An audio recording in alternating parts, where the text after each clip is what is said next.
Oh, only took 20 minutes of wrangling. My computer had a huge problem, and it's the whole thing. So I definitely apologize for that, but we're here. We're ready to go. So I have a few points of business to speak of. So first and foremost, again, thanks for waiting.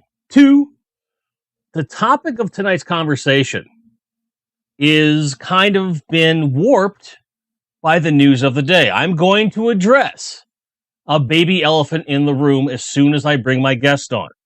Before I do that, I want to say that I'm so freaking pumped to have Pete on the show. Pete is loved and known across this community in many, many ways. He's a very well-traveled guy, really pleasant, love the dude to death, and it's always been kind of an aspiration of mine since I came into this community to get to talk to him. Now we get to do that, and I love the fact that we have even some cool news to share right off the bat. So without further ado, I bring you the one, the only, Scuba Pete. Blub, blub. How you doing, sir? No, Mom, I gotta go. No, I'm on with my friends. No, I've never met them in. Yes, I know what catfishing is. I know. I gotta go. Hey, they always call it the most inopportune time, don't they? The merlin is just ringing off the hook. Ugh, boop, boop, boop, boop, boop. As soon as I saw that picture, I was like, fuck, I gotta get me a merlin again. Right? We had like 5 merlins between all of us in the family. No one knows where they went. It's like they implode after, I think in 1990, if you owned a merlin, it just disintegrated into the ether, and then all the old stock made it into flea markets. It was like this weird plan to get us to rebuy them. Right, it's a whole thing. It did that red dust night of the comet thing, just right. Or it could go like creep show meteor shit. I don't know. No one knows. No one knows. But I do want to get this right out of the way. The topic of tonight's discussion is what the effect YouTube and the YouTube population of toy collectors that make content have on the average collector.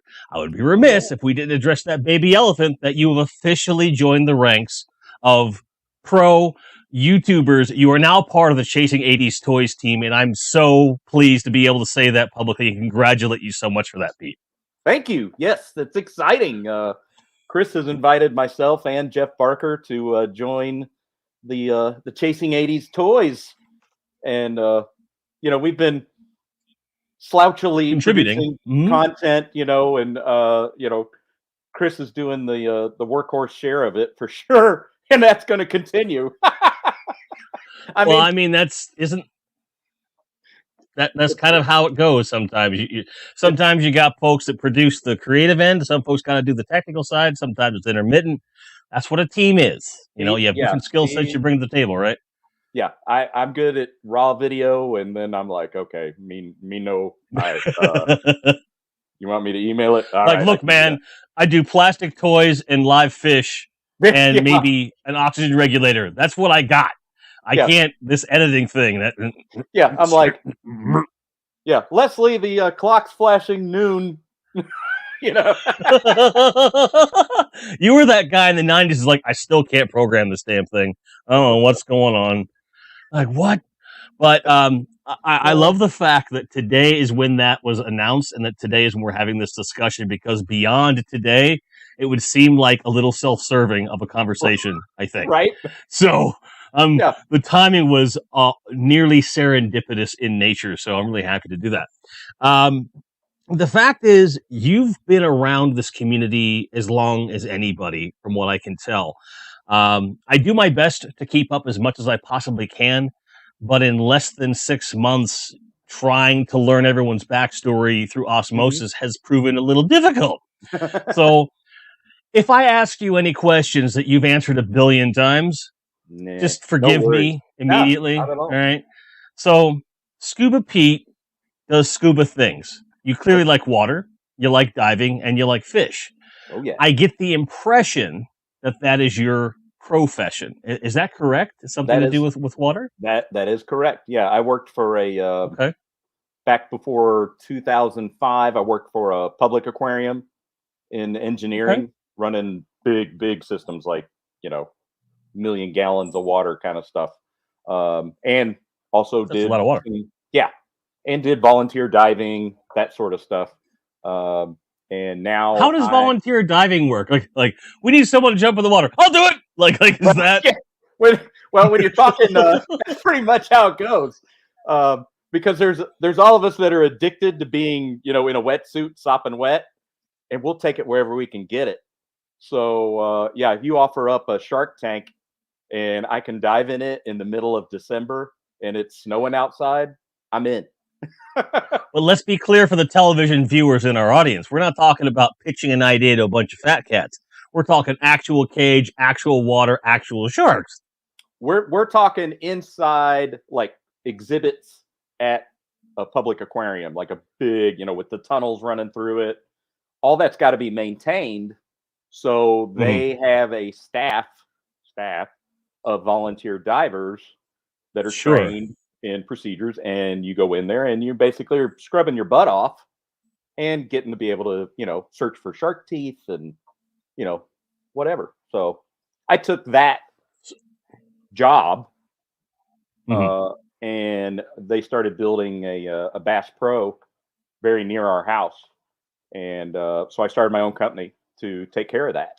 And so now I get to do all the facets of what goes on at a big aquarium, but on a much smaller scale. Still exhibits big enough that you've got to dive them to scrub them, but fish care, feeding, filter maintenance, emergency pump maintenance, vet service on site, you name it, water chemistry. That's what I do. I'm hearing some dissent from some of your closest friends, aka Michael Schaefer, who says you're an underwater window washer, and I shouldn't let you fool me. That's right. He's not wrong. Yeah. Okay. Yep. I find that Michael Schaefer rarely operates from a place of disinformation. So I was like, okay, fair enough. Well, my question for you would be, when it comes to like getting into a tank where there's sharks and other potentially dangerous animals, and just the situation, just being in that much water at any given point has its inherent dangers between pressures. You can still get bends from a tank like that because the pressure is totally different from what I understand.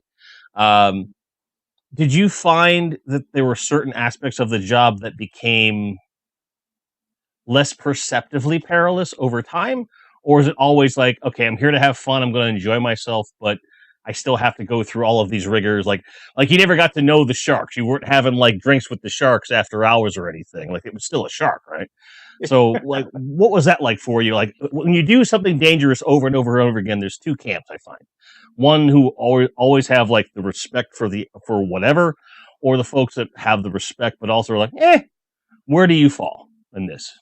I honestly, I'm going to cop out and say I fall in between. There's certainly those times where and you're more apt to fall into the when you're down there doing what you're doing, versus like when you're first entering and you're like, okay, here we go. I'm getting in an exhibit with 8, 10-foot sand tiger sharks. Okay. But I mean, the kooky thing is it's not the sharks that you're worried about.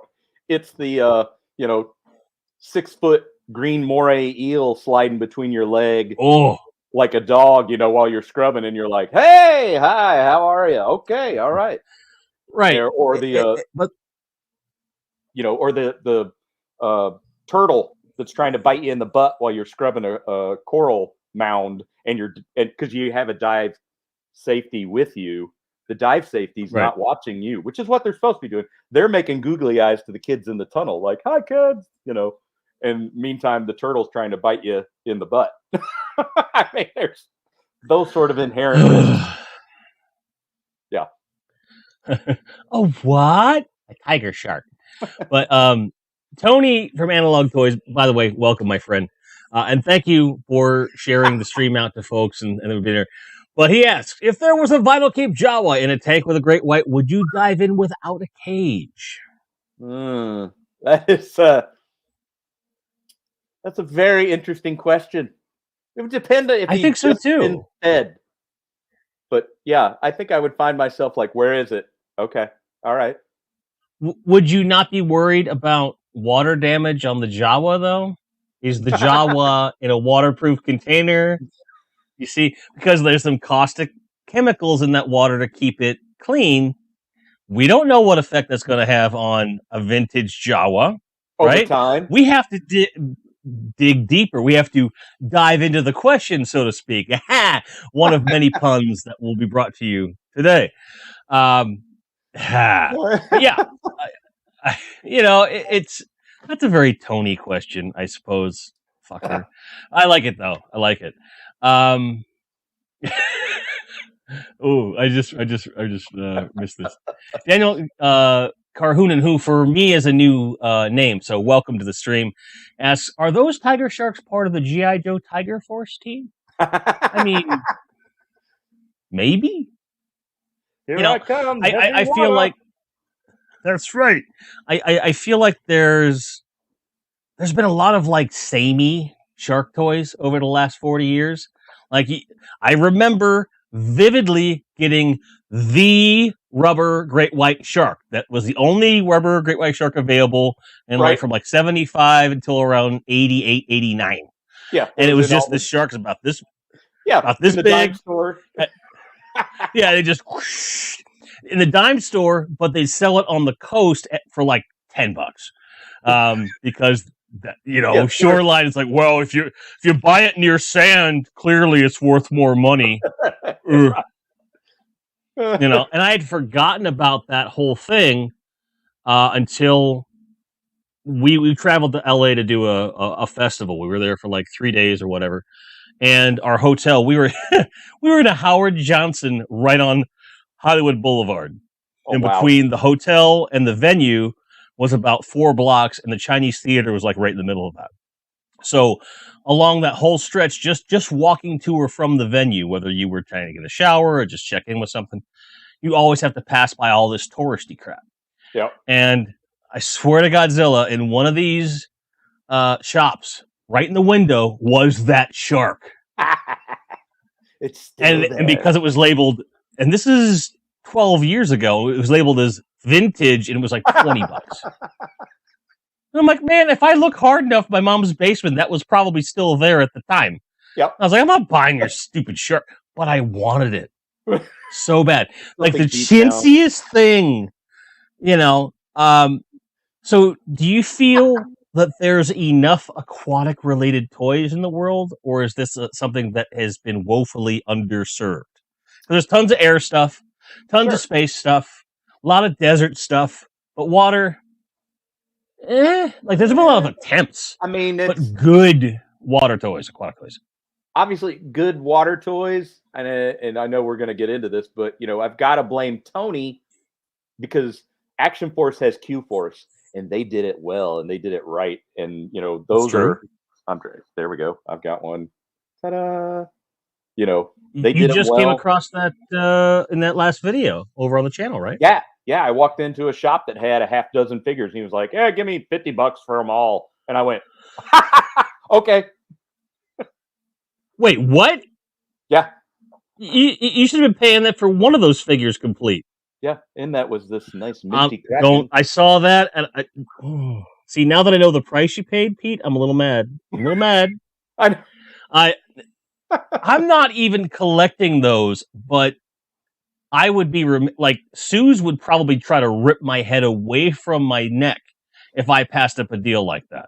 Right? Because she's not even into those particular toys. She knows what she knows from Tony and from Michael and from folks like yourself and Chris and a bunch of different people.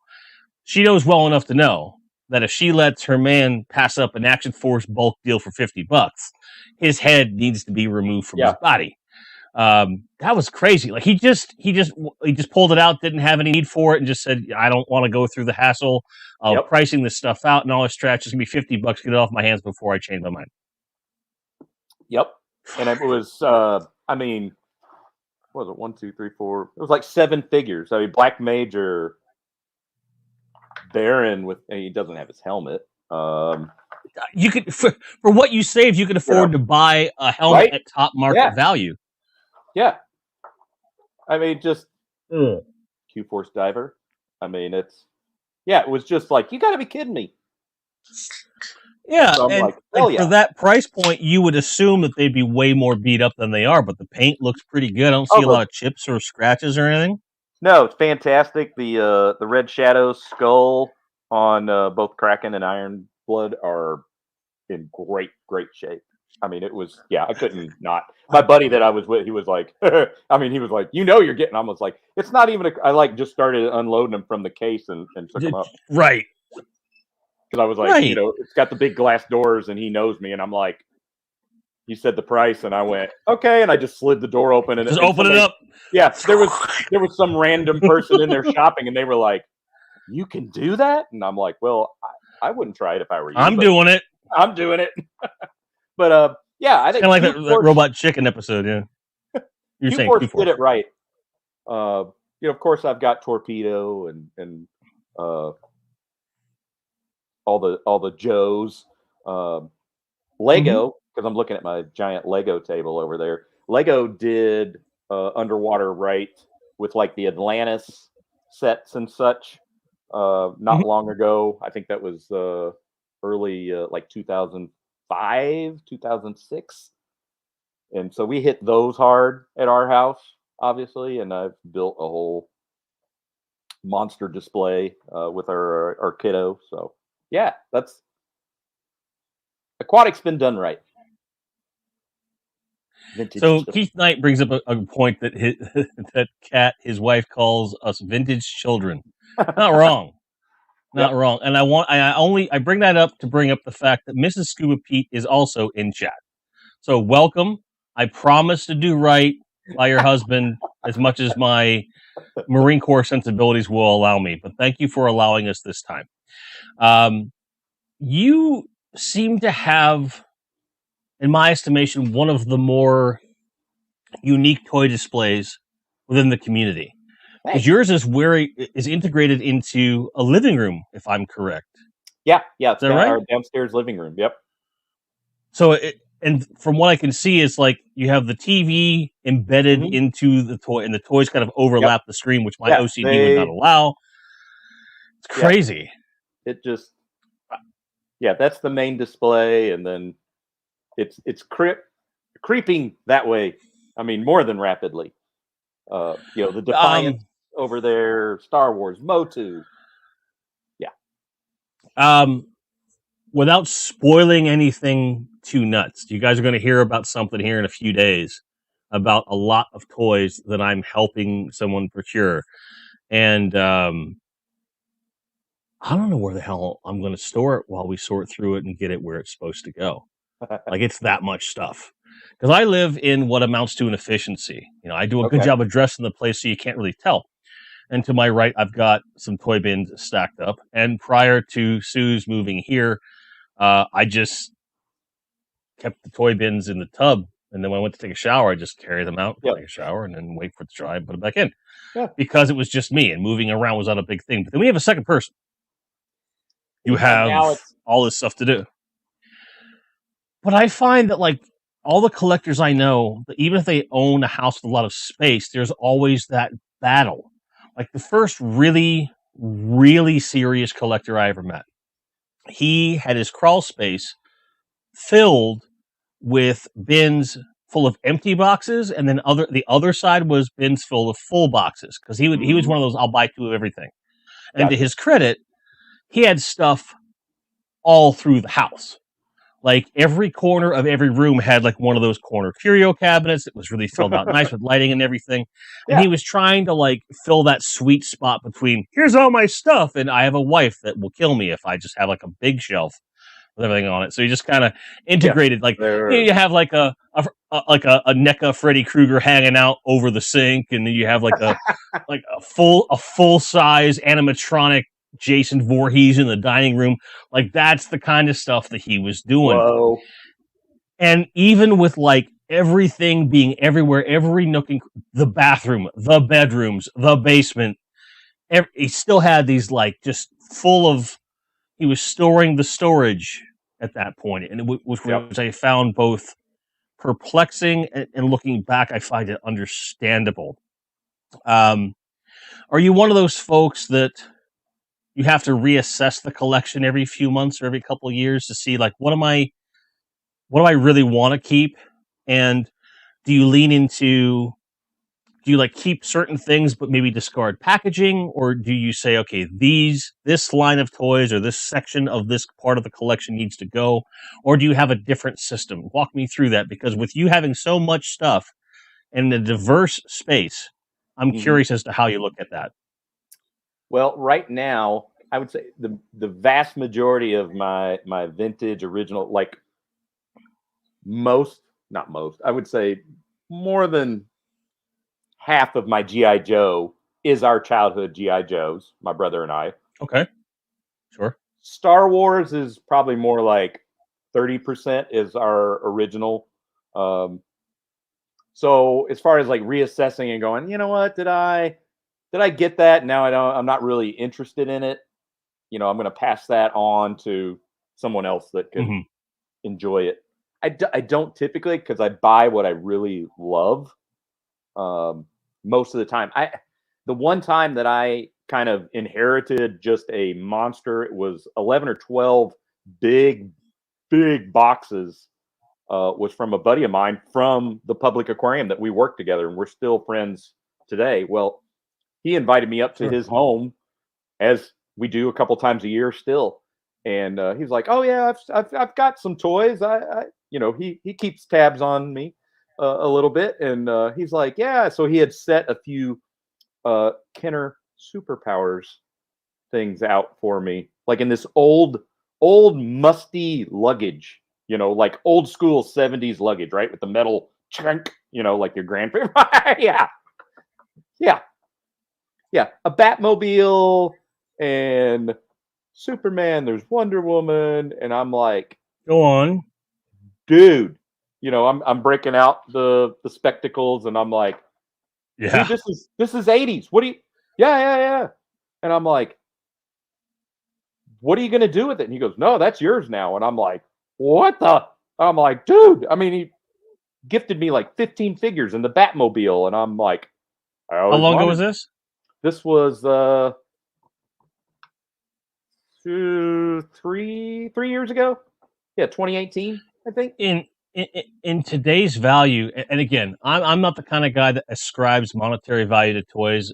I just know that that's a financial barrier to acquiring things. Right. Once I have it, I don't think about it, except for when, hey, I'm going to try to fix this. How much am I going to lose if my hand slips? Right, kind of a thing. But just on the few things you just described, you're talking about probably $250, depending upon the condition of it. Like, it's insane what these things are going for. And Kieran Ball definitely has my number. He says, you mentioned superpowers. Jim's eyes light up. You're right. Because this is weird. I've never had this in all of my life. I've been an eBay user since more or less the beginning. And it's something where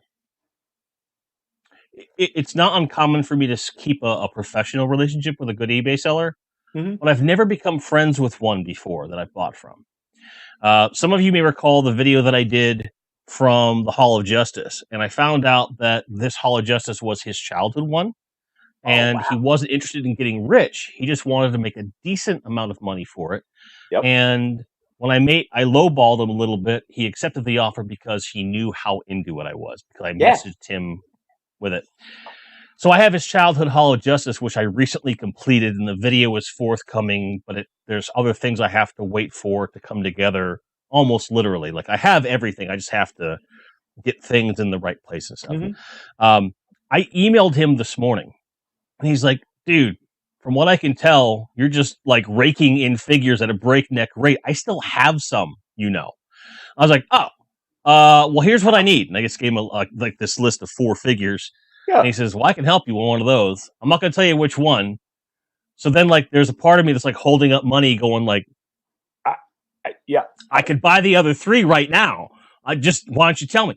And I think that he was already going to give me that figure. And I have an idea of which one it is. Not doing Series 3 at all. It's very famously been said, like, I don't give a flying frog about Series 3 at all. I don't. Right. If I get a hair up my butt about Cyborg, I'll buy the Repro one that's on the market with like magnets. Just go, oh look, a Cyborg. But Yep. I'm not that into the character, and it to me that character is it signifies Kenner's lack of vision with that line, where they started to really just kind of go, oh, we'll just put everything out. We're trying to promote the comic book now. It's like, Yeah, just no.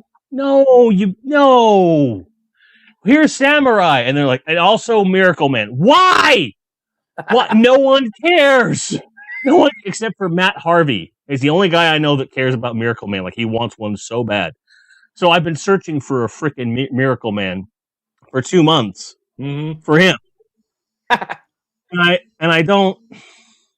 I must really love that guy. We've been friends for 15 plus years, but there's no other circumstance where I would put any money towards that just absolute turd of a character. right. Like there's no Yeah. anything to it. But I had talked and you know, I'm not a DC guy in general. I'm more of a Marvel guy, but that particular toy line, those first 2 series mean so much. Wow. And to have a direct line to an eBay seller who is now a friend who also felt the same way, kept it, and is just like, I got other stuff I can just. That's how I ended up with the Kenner Micro Collection. Yeah, that's behind me. That's how I also quickly made a friend of an eBay seller who was out in Colorado, and I originally bought his Land of the Jawas playset for a great price. Nobody bid on it, but it was a good price. I didn't steal it, but he wasn't overcharging, so I was in. Well, all of a sudden I start getting letters. Everybody remember those? Like a paper letter with pictures and prices saying, you really struck me as someone who collects and is in it for the love of the toys. Here are some other things that I'm selling, and I would love to give you first rights to them if you're interested. Here's my phone number. Here's my email. Let me know. I mean, a handwritten letter with these photos, and it was Micro Collection. It was his son's. And at first, when we first were chatting, I'm like, oh God, his son's passed, and you know it's the dad selling it. I'm happy to say, several months later, no, the son is alive, and he was like, make sure you give Scuba a good price. And I'm like, oh, thank God. But yeah, it was nothing finer. And so we've had a couple exchanges like that, where a letter just pops up in the mailbox, and hey, I found this. They've got a storage thing from his sons that they're just slowly working through. And he's like, you know, the last time we chatted, which was probably right before lockdown, was, yeah, you know, there's more in there. As we get to it, I'll certainly drop you a line. And I'm like, sounds great.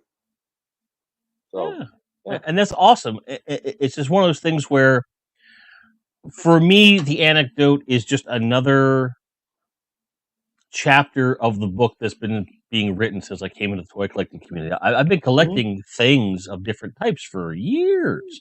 Right. And I, for whatever reason, kept toys at arm's length because I know the slippery slope that can be.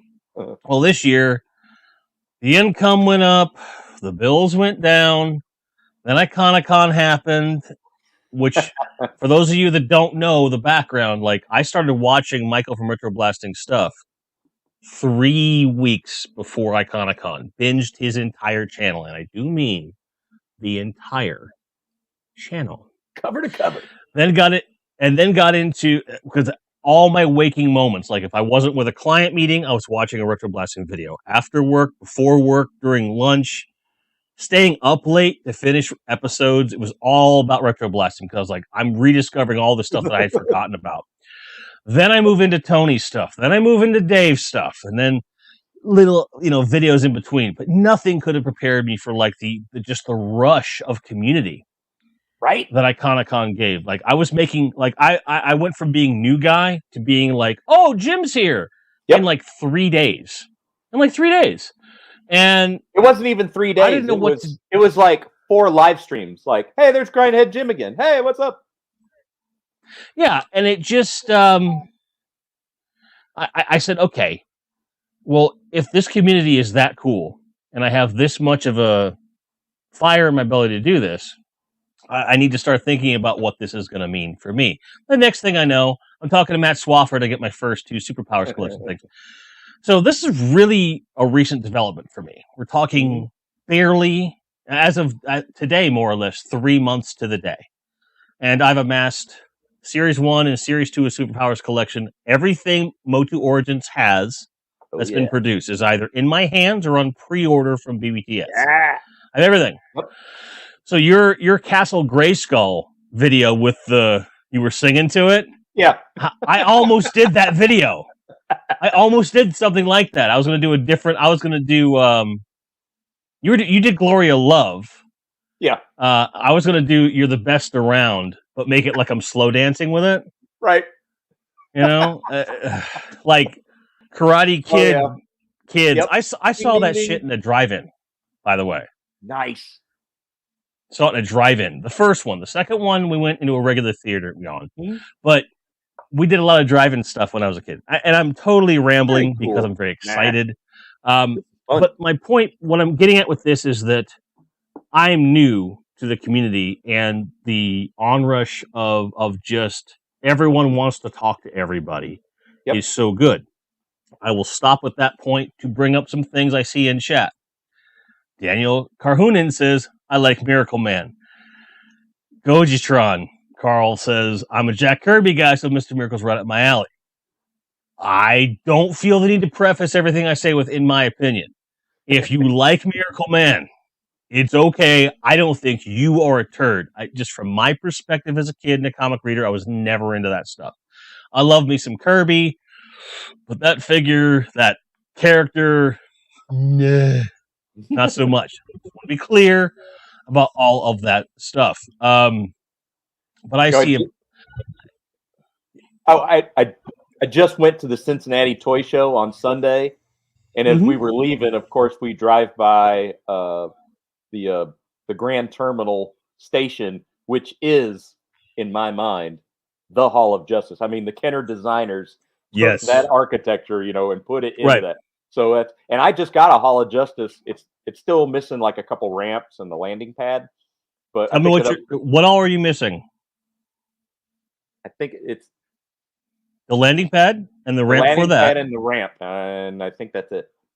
I want to say that. Really? Yeah. I might be able to help. Yeah, because I have been researching this stuff with such intensity that I have a line on almost every loose part for Hall of Justice in the world that I can find.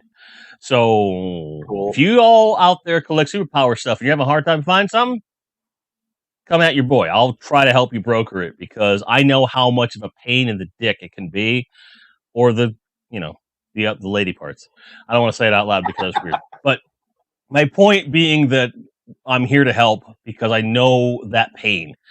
I don't want you to have to make that decision where you are having to say, I want this, but the price is so exorbitantly expensive, I don't know if I can do that.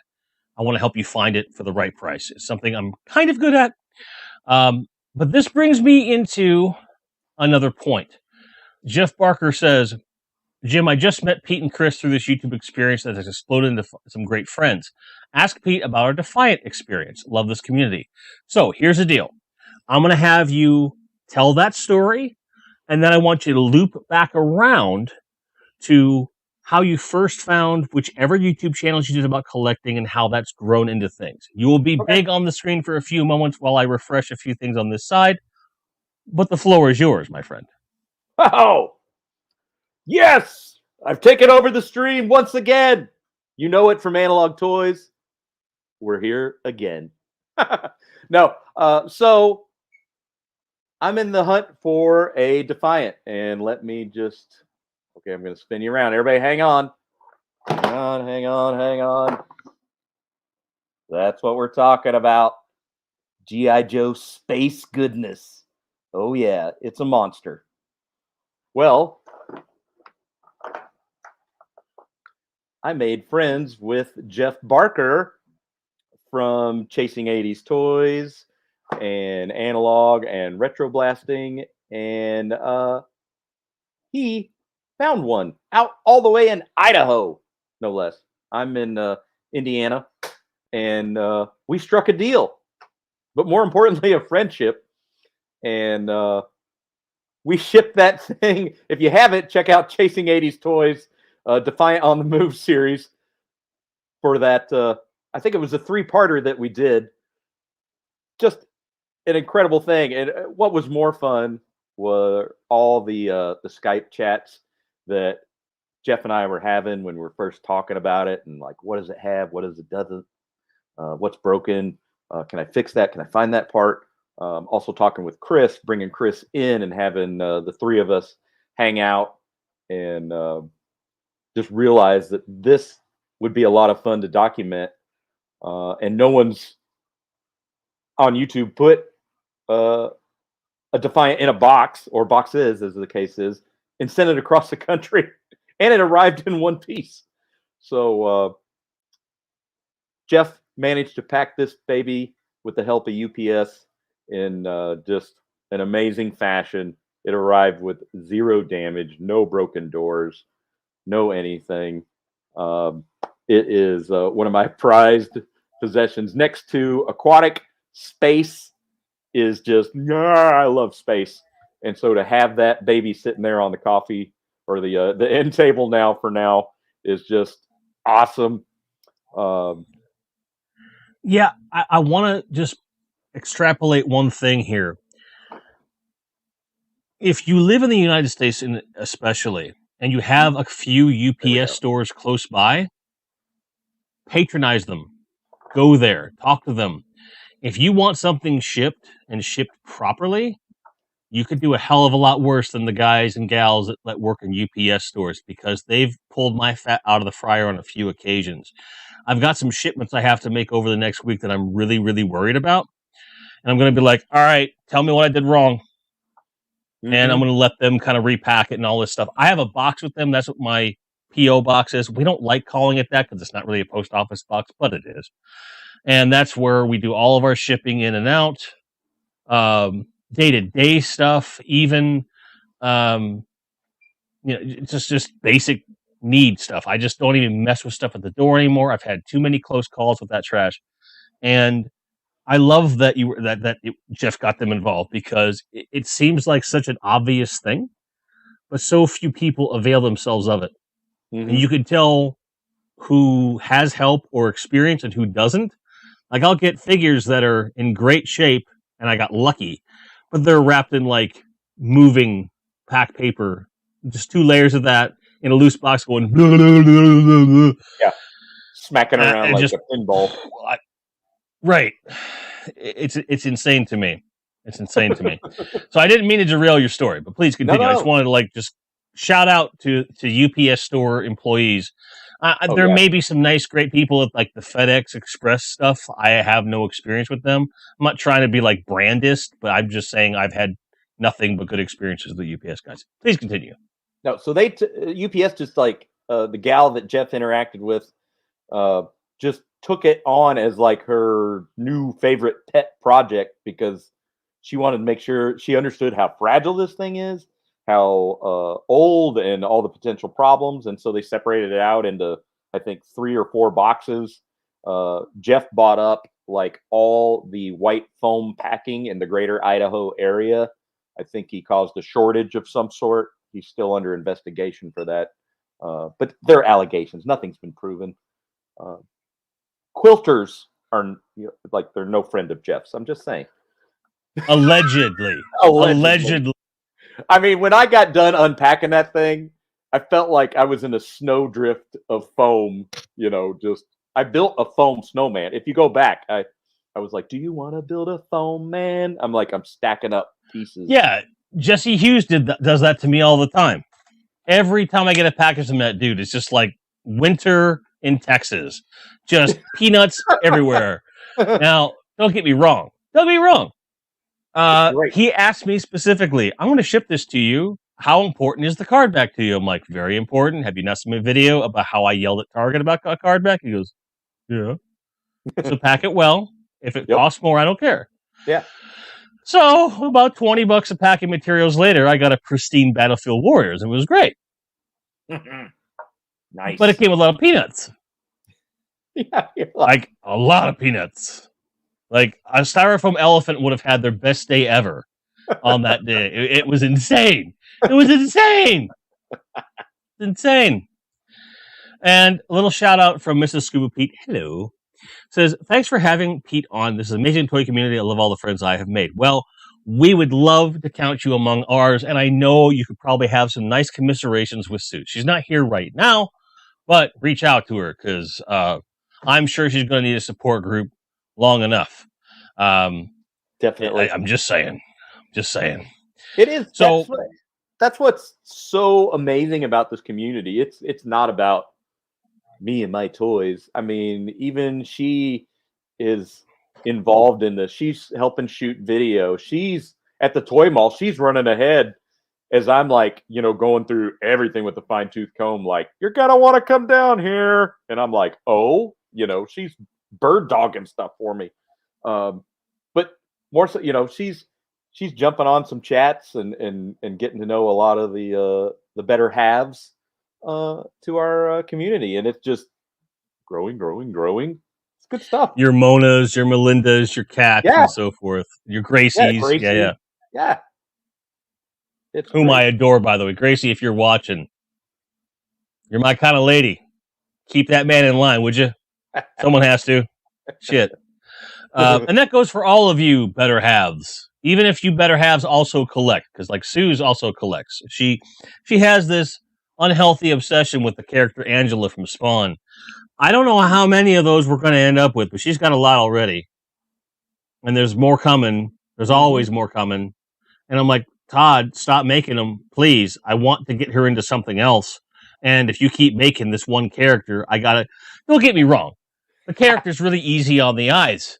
I mean, she has like 2 square feet of cloth on her whole body. Like, I don't mind looking at her. Right. Yeah. But the same sculpt in blue, silver, green, red, plaid.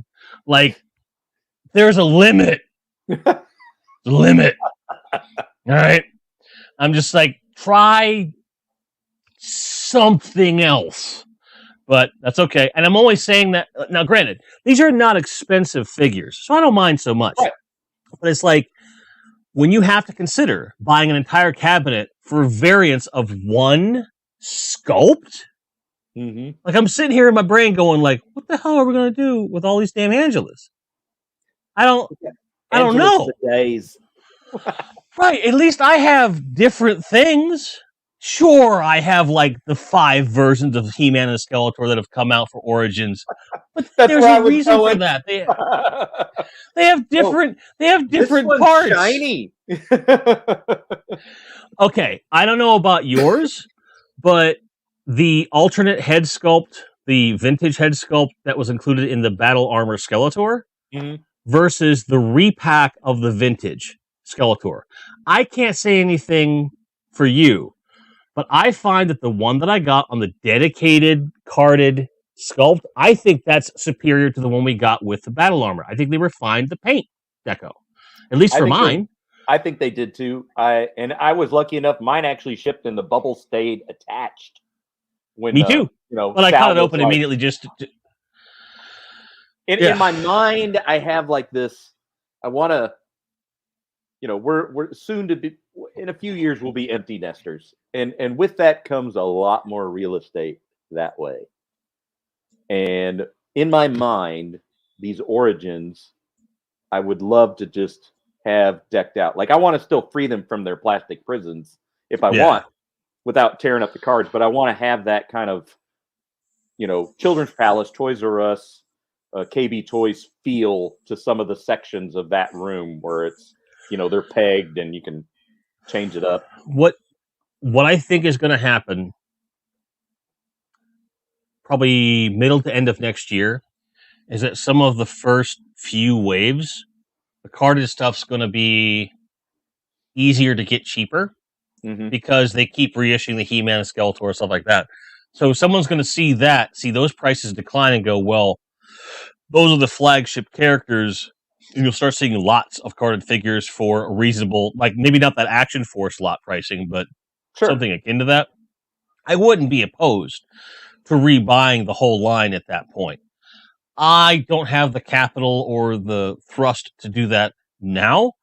But I would love to have some kind of even if it's just certain characters, just have a little place like the peg place for different things. Granted, I have absolutely no desire to do it with SPC, but with Motu Origins, because it's still attainable, there's got to be something that I can recreate. Honestly, what I might do is go a step further and say, okay, I don't want to recreate my childhood. I want to recreate my adulthood and get one of those shelves, like the metal shelves you see at a Target, and then just like pour beer on it and just get it really dirty and sticky, and then have like 16 pegs across, 4 pegs up, and they're all just He-Man and Skeletor, all of them, every last one. And the one that would be worth. And the one Mosquitor hidden under the bottom panel. Like you got to lift it up to look at it. Right, and then you get an Origins of Evil, and then you just crush it and just throw it on the shelf, and that would be my modern day toy collecting shrine. And it would have to be in the garage where it's not as climate controlled, right? So you're uncomfortable in there. The lighting is shit. It's a little warm in here. Right, exactly. Like, why is my shoe sticky? Well, I don't know if you're old enough for that story there, Timmy, but it's just the whole thing. But so we've got a long way around to tell me about when you first spun up on YouTube, as far as like when the toy collecting community found its way into your eye holes, what that was like, what channels you gravitated to, and how you ended up part of this greater community, because you've been around for a minute. So for those that may not know, tell us about that. So I ghosted in the background for better part of a year and a half. I would say that was like 2016, 2017-ish, that I was watching stuff, but I wasn't making comments. I wasn't, obviously I would watch a stream or something, but I wasn't, partaking of, like, I didn't even know that was really a thing. You were a passive participant. You were just taking in content without feeling. Yeah, just a consumer at that point. And honestly, it started with retro blasting because Mom and Dad did the, hey, here's your boxes of toys, which thank God they, I'm blessed to not fall into the, it got yard saled or given to the cousins while you were at college. They saved literally everything except Motu, which we gave up when we were kids. I've talked about that before, but that went to a church yard sale, and Craig and I were like, yeah, that's fine, no problem. But everything else, G.I. Joe, Star Wars, was saved for us, along with all the, we're talking Fisher Price, you name it, all in boxes. But eventually Mom and Dad reached that point where they were like, you need to come get your crap. And we're like, okay, you have your own house, you junk it up. Right. And so I got all that, and I'm kind of looking through the boxes, and I'm like, Snowspeeder's a little beat up. The Millennium Falcon, which is over there, it needs a little help. I'm like, you know what? I've used YouTube for fixing cars, landscaping. Mm-hmm. I want to design a deck. Whatever. You know how you can literally type anything, and you're like, oh, cool, step by step. Now I know, right? Now I know. And when you're in the middle of it, you can rewind and play it again, and the whole bit. And that's like by the new math, that's about 7/8 of the battle. I don't know how it works now. It used to be half the battle. Then you have to account for inflation and all this stuff. It's a fraction, but it's a substantial amount of the battle. With red and blue lasers, now they're different. Right. Now you have real rounds. Everyone's trying to go so I'm not sure where that's at. But YouTube definitely has a place as a how-to and as a nostalgia kicker. I really feel like for a large portion of people, even of our generation, once they've kind of tapped into that heart of hearts. Like you've always struck me as somebody who, no matter what you're doing, you're trying to have fun. Yep. I mean, clearly you knew which stream you were coming on to. You have a glass of something that is clearly not iced tea in front of you. Nope. Nope, not at all. Is that bourbon, sir? Is it bourbon? That would be bourbon. That would be Blanton's. I broke out the Blantons. Oh, yes. Yeah, I've got both of my decanters are slowly dwindling, and it's like at this point where I'm like, well, I don't dare dig into those because if I run out of that, you know, Jill, aka Suze, has this really nice bottle of rum that she really likes. And she's like a 1 or 2 drinks a week kind of person. Yep. But drunk me might go, well, there's a lot of pineapple juice in the fridge. Make and a that rum really good. I could just make a big thing. Big rum, Next big thing boat I drink. know, I'm having to figure out why all of my superpowers figures are crushed into dust on the floor. She wouldn't really do that. And I wouldn't really do that. But the point being, I have priorities. So like when I knew I was coming into the night, I said, let's get some more Yingling and stay away from that and try to keep my life and my flame from being extinguished quickly. Mm-hmm. We served together in the military, and she knows the same lethal tactics that I know. So yeah, I have to be careful. That's very interesting that your wife also enjoys a very good rum. That's the same at our house, and I'm like, spoilers, we're not married yet. We've known each other for 20 years, and I'm just now coming around to that. So it's something where she's like, I was like, look, my big thing with us being in a relationship, like, you're not here. She's like, well, I can make that happen. And like a week later, she got the money together and said, I'll be here on this date. I'm like, what? Okay. And then I was like, and then I had to like let that metabolize for a few days and a lot of drinks. And then I said, do you think you might want to get married? She goes, yeah. I'm like, okay. So it's not official yet, but it's going to happen. It's in the works. It should not be.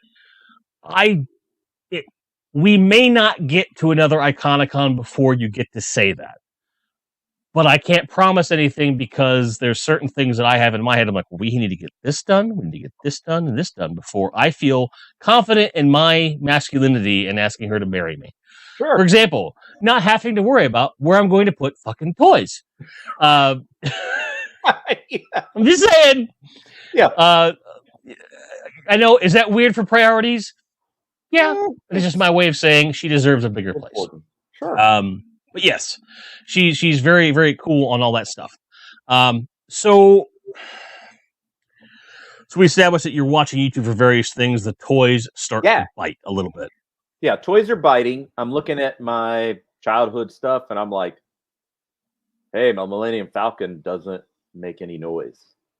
Like, I've tried the batteries, and I'm like, man, I mean, yeah, obviously I see some screws, but again, I'm working on a car or whatever, minor car work. I'm not a mechanic.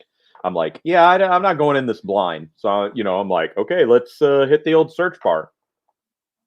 There's Michael's restoration videos. And I'm like, oh, hell yeah.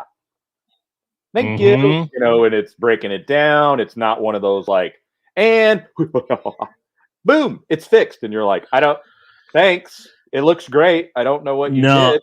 I need the details. I need the philosophy of what step do I take? Why am I taking this step? What are my alternatives? What did you run into? How did you fix it? Guys like Michael and Dave are really big on that. Yeah. For sure. But I'm glad I'm not the only one that's like, there's this one video where the guy, he shows you how to take apart and put back together a Batmobile with the intent of loosening all of the action things. Because things get caught over time and stuff. And it was very matter of fact, but he did go through every single step in great detail on all the different things. He's the only video that this has been done ever. Right. I was so scared that his relative inactivity on his YouTube, I'm like, I don't want to ever lose this video. Right, yeah. Because I have a Batmobile I need to fix. I don't have the time. So I did a naughty and I downloaded the video just to make sure preserve it for when one day Are you kidding me? Oh, and if his channel ever goes down, I'm gonna create a separate channel and just upload like anything like that where it's like I can't find this like this because the instruction manuals only take you so far, and the materials one can use tends to change. If you look at Toy Polloi Dave's stuff, what he was using in the early days versus now, like now it's like warm soapy water, fiddly bits, plastic weld. Yep. Well, before it was super glue and glue and more glue, some hot and soapy water, a few fiddly bits. Yeah, he's evolved. Things change over time.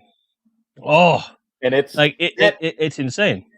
Yeah, finding Toy Polloi, I'm like, oh my god. When he's like, caution, Legos may be used, and I'm like, I'm not offended. I'm interested. I'm like, what part are you going to use? Because I've got a shit pile downstairs of this. Like, what bits? Come on, say it. And he's very good about this is the blah blah blah. And I'm like, boom! I got it in black. I got it in gray. Plastic weld, plastic nippers. There was that Amazon buy of all that stuff. I have them on a specific list, and I lack the workspace to really utilize it, so I'm waiting. But Jimmy Salzberg got ahead of me, and he sent me this this 25th anniversary Snake Eyes, and he's got all his little stuff in it.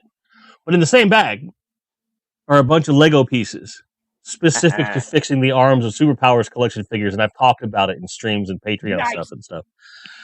And he was like, "Well, you need these." And I was like, yeah, I do. But now I need like nippers and plastic weld and shit. Like now I have to do this. Question.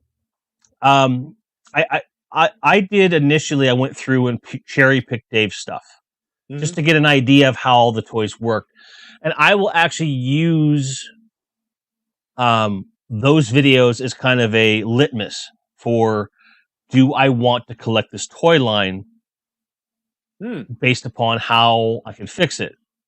That's how I started. And then I got so used to hearing the cadence and his voice. Now I watch his stuff like Bob Ross. I don't care what he's fixing. Yeah, it doesn't matter. It's zen. Like if it's a day like today where Susan's working second shift, I get up for work, and if I don't have any client meetings, I just keep the lights low. And then when it's getting closer to her time for work, I will flick on Dave's videos. And I'll just slowly increase the volume over an hour until she wakes up. It's kind of the thing. Dave, if you happen to be watching this after the fact, I know that he's subscribed and everything, and I know he watches. I'm not trying to be a creep, bro. You're just really, really good at what you do, and you are the modern day Bob Ross for people of our age. You just are. Accept it. You're amazing, and we love you. But you start finding his stuff. I'm gonna try to stop derailing you, but spoilers. Ask the Melvor. Like I derail people all the time, but I take you to Mordor, bring it back to the Shire. Right. So you discover Dave. You're seeing how to fix certain things. You're getting that different level of toy repair in your brain. Tell me about that. So now my collection habits are now shifting a little bit. Like when I see something, as far as modern collecting, our Walmarts, our Targets, our deserts right here. We're close by an interstate. It's run over. There's very little there. But for vintage, ours too in the Metroplex here in Dallas, yeah. But for vintage, old school goodness treasures, we got a lot going on. And so there's a toy mall, but often there is something in there that's like piques your interest, and you're like, oh, it has a broken whatever. You're like, oh man. But with watching Dave, Michael restore stuff, I'm like, I'm not scared. In fact, that's a great price because I know I can get a Lego rod, and that'll make that little hinge, just. Like that's totally doable now. Right. And that has influenced my toy buying. Like Brainiac is notoriously expensive figure. And I found one in great shape, except his arm was just sheared off. Like the peg hadn't like come off in pieces. Where normally what you see is the peg is broken off or still lodged in the shoulder, and then the arm has like just the hole. So for the traditional like out of the box, his arm just fell off. In fact, the first one I ever got had that problem. What I would probably want to do is use some styrene and some plastic weld to just create a seal for that arm, so he can just move freely and use the old thing. This one didn't have that. This one is sheared right off, like they just took a saw to it. Just, I was like, oh, brilliant! I could just put plastic weld in both sides, solidify those things to make it solid plastic, then drill the hole, then do the Lego thing. It's going to be that much better. And I got excited. Right. You know, I was like, ooh, I get to do this thing. Right. But I don't have the drill. I don't have the plastic weld yet. So he just sits there and he's like, bro, arms off. Like, what are you doing? But he sits there. And granted, everything's in the bin, so who the hell cares? But there is that excitement when you see someone like Dave who walks you through all this stuff, these tried and true methods he spent decades perfecting. Yeah. And although in recent years, it's gotten to a point where it's like, well, I've said this a billion times, go to these videos if you want to see that stuff. That's as close to callous as he's ever going to get. He just does what he does. And just when I think I've seen everything, he does some brilliant shit. I'm like, what? For me, it was mind-blowing when he like showed you how to fix the motor inside of most of your Star Wars toys and some Master of the Universe toys, where you just crank it by hand a few times. Yes, gotta clean it out. Like, not to be controversial, but it harkens me back to an old Bill Cosby routine. I don't endorse Bill Cosby, but this routine, I don't want to like say this. I wrote this because I didn't. He talks about this guy who's talking about a sports car not running right. He goes, you just got to burn out the gunk. Take out a side street, go about 90 miles an hour. 90 miles an hour on a side street. Okay. But it was very similar to that, where it's like, Dave's like, oh, you just crank it. And then it just works. Yeah, fight through that initial, I shouldn't be turning this, and just, Yeah, it's the whole thing of, wow, I wish I'd have thought of that. But here's a guy who's gone out of his way to find broken stuff and figure out how to fix it. And honestly, it reminds me of my dad. Because my dad would keep like these massive bins of spare parts off of anything. Yeah, he was that guy that just would keep stuff just in case. Yep. And he could slap together freaking anything. This is a guy who created a display case for my NES titles when I was a kid out of an old oil bottle case and duct tape. Nice. That sounds a little... I come from that MacGyver mindset, and Dave slots right into that. But even though it's awe-inspiring, and you're like, oh, that's really cool, and yes, it does harken back to my childhood in that kind of weird way. And Dave, I didn't mean to creep you out, dude. But like the whole point being that it's entertaining, informative, and practical in a way that you just don't see anywhere else. I'm like, sure, there's some people like, oh, I've got this custom, and he's like, I just put paint here. Oh, it's painted, or whatever. But he walks you through every single thing. It's crazy, and I absolutely adore it. There's another Dave that just popped in the chat. Vintage Toy Rush, Dave. Yes, Vintage Toy Rush. When he does, he's another. Hey Dave. When he does he has a restoration station that I'm super jealous of. I mean, it's gorgeous. Yeah. Things are labeled. The lighting is right. I mean, there's magnifiers, and I mean, just everything you could want in every little drawer. And I'm like, one day, I want to have a restoration station like you, Dave. But when he took apart a mask switchblade and repaired it. And I was like, I think I saw that one where he showed how like you could improve upon the thing. Yeah. That was him? I was like, dude. I'm like, Dave, we got to have you on the show, dude. Like, dude. He's given me courage to, I've got a rhino that I need. I have two rhinos. They're both in various states of not great, and I need to combine one. And he's given me the faith. I mean, I know he hasn't done that one, but I'm like, okay, I can tackle this. If you can do a switchblade, I can take apart this bloody rhino or both of them and make one good vehicle out of it. Like I'm not completely scared. I'm slightly terrified, but I'm not scared. I'm like that with my Delta Probe 1. I bought two that had like the mirror image parts for the most part. If you saw the video where I unboxed that, it was whole debacle. The seller, I believe that those parts should be here this week. Not a big deal. Cool. Not a huge deal. Some Lego parts and stuff. And then Matt Swafford walked me through a couple things. He's like, all right, here's what you're probably going to find on the hatch. Here's what you're going to find here, this and that. Da, da, da. Nice. So I'm still going to have like one complete perfect Delta Probe 1. I would love to have two, because those strike me as fleet vehicles. Despite what you might think about the concept of that, like, well, as Series 2 was moving into space, motherfucker, like, only like a third of those characters can actually survive in the vacuum. Like, you have to have something. Otherwise, they're like, well, I guess I'm down here. What's on TV? Yeah. Nothing. I keep trying to get the softcore porn and it's all fuzzy. I guess they didn't spring for it. Like, what? I think it's interesting to just consider that even there are some vehicles that are really akin and lend themselves, even price-wise, to this day to building fleets. Because you can get if you are really discerning, you can get a Delta Probe 1 complete for around $40. It's not horrible. I've got one it's missing a few parts. Again, it was a toy mall for like $15. You know, yeah. Do you have the bomb for it? I don't have the bomb. It needs the cannons. We can chat after.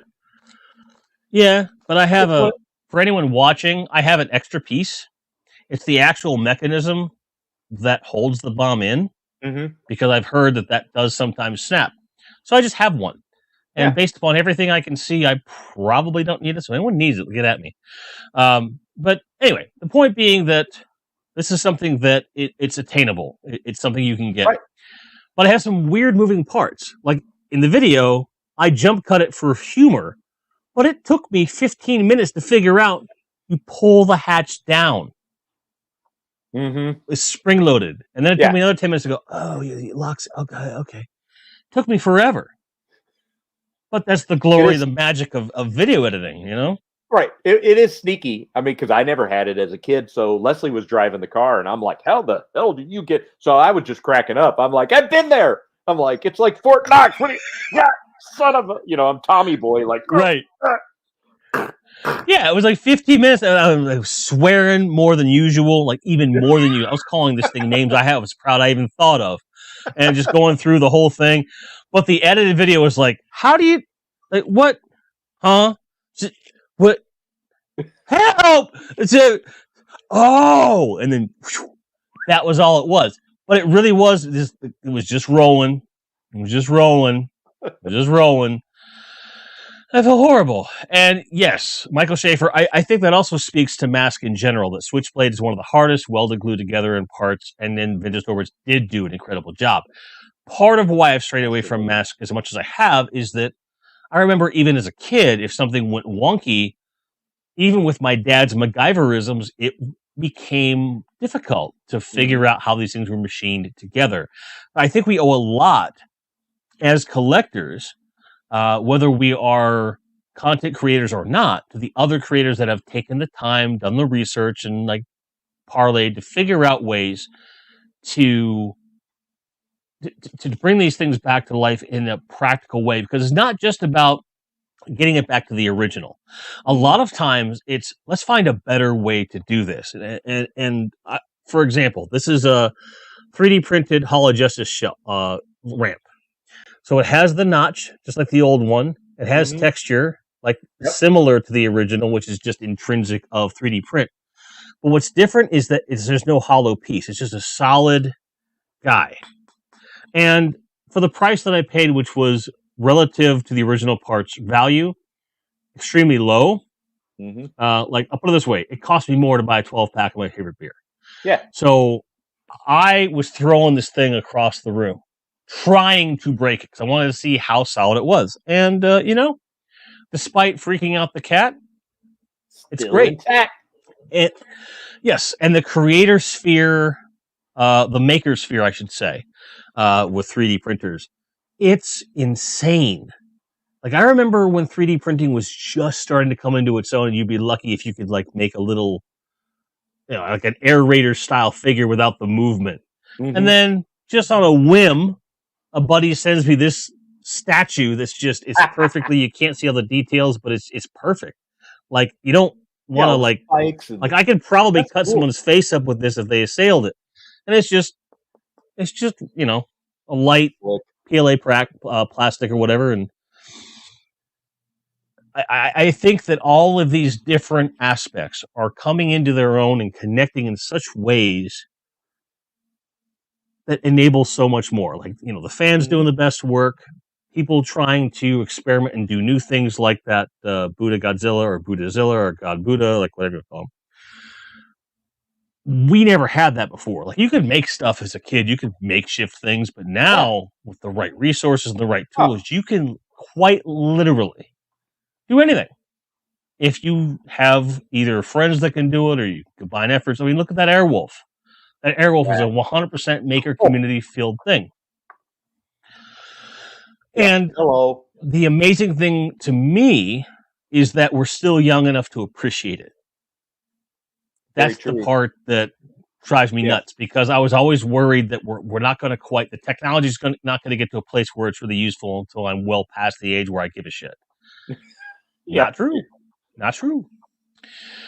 So Chris is doing a great job. Yes. Bringing us back around to the subject at hand. Chris says, question for Pete. How did watching YouTube toy videos and becoming part of this community change the way you toy hunt and buy? Thank you, Chris, by the way. You're an excellent moderator, and better than I am, because I'm just excited right now. That is a great Pretty good question, right? Yeah. So one of the things so we've covered, now you've got these resources to be able to fix a broken toy that you find. You're going to save it, right? Mm-hmm. That's how I kind of see it. Right. Like, even if I already have it, I'm like, I'm going to save you. I'm going to run into somebody in our community that's like, yeah, I wish I had that, or I need that. And we're like, I got one. I just do. Because you can usually pick up those broken things because everybody just kind of writes them off and says, oh, sorry, here, $5, $10. But now what's another facet is knowledge.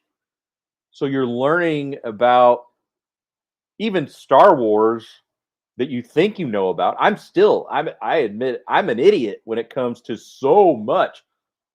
I feel like I know about this much with these toys. And so it's so fun to learn all these new things about variants. Yeah, I said it, variants. A whole other rabbit hole. It's changed my hunting habits because now I appreciate even more of what I'm seeing. I'm checking to see if that Tusken Raider has got hollow tubes or is it solid? Is that Hoth Trooper, does his black, is it connect or is it, separated? Silly things like that. Or just flat knowledge of new lines. Like I said, I blame Analog Toys. You know what you did. You got me addicted to Action Force. And I love it. And seeing those, like I would have at the Cincy Toy Fair, I walked in and the guy that's a Z-Force helicopter pilot. He also had an SAS pilot, which is not so easy to come by, especially in the States. Seeing those on a peg, and the guy's like, yeah, I'll cut you a deal. I mean, yesterday, I'll cut you a deal. And I'm like, okay. Because I have this new knowledge, this new appreciation for these toy lines that I didn't even know existed or knew very little about. And that's changed my collection habits. It's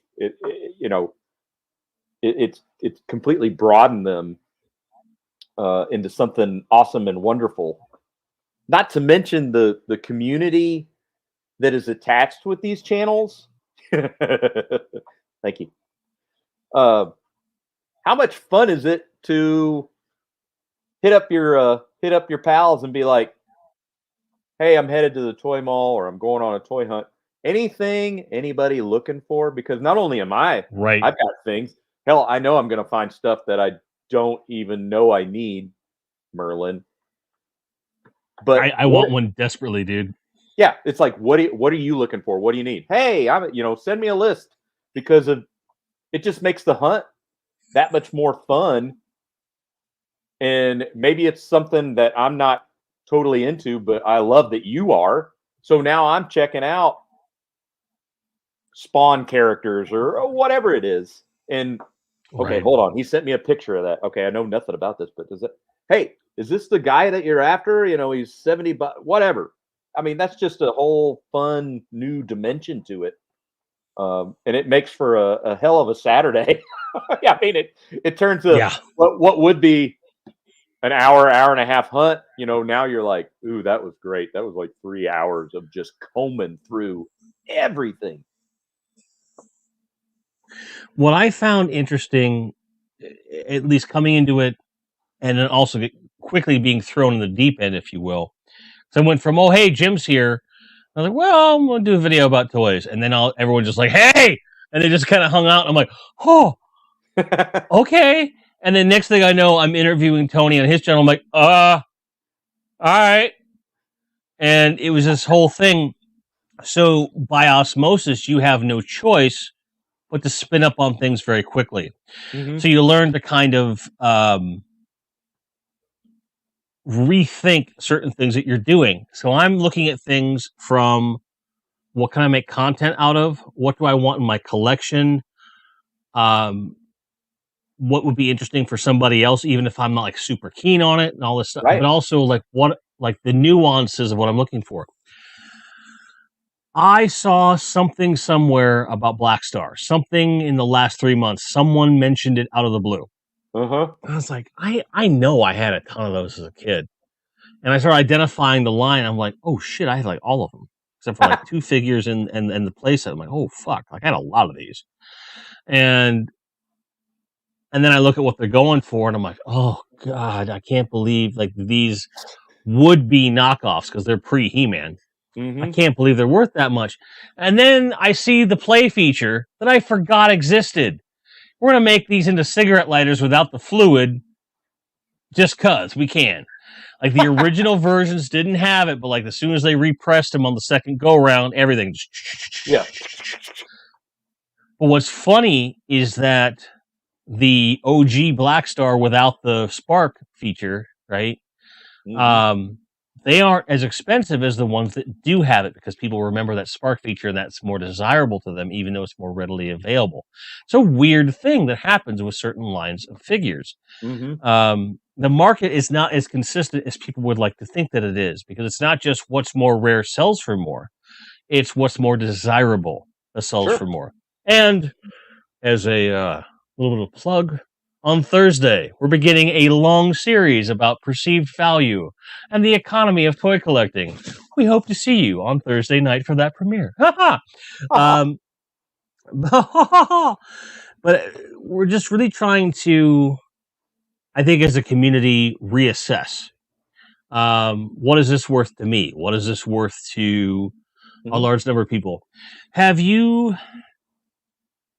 ever come across something that you could, on paper, justify its value, but because I know that there's an easy answer to the question, as much as like, I'm not asking, have you come across something that someone would really, really dig, but you're like, I don't want that, and it's that amount of money, whatever.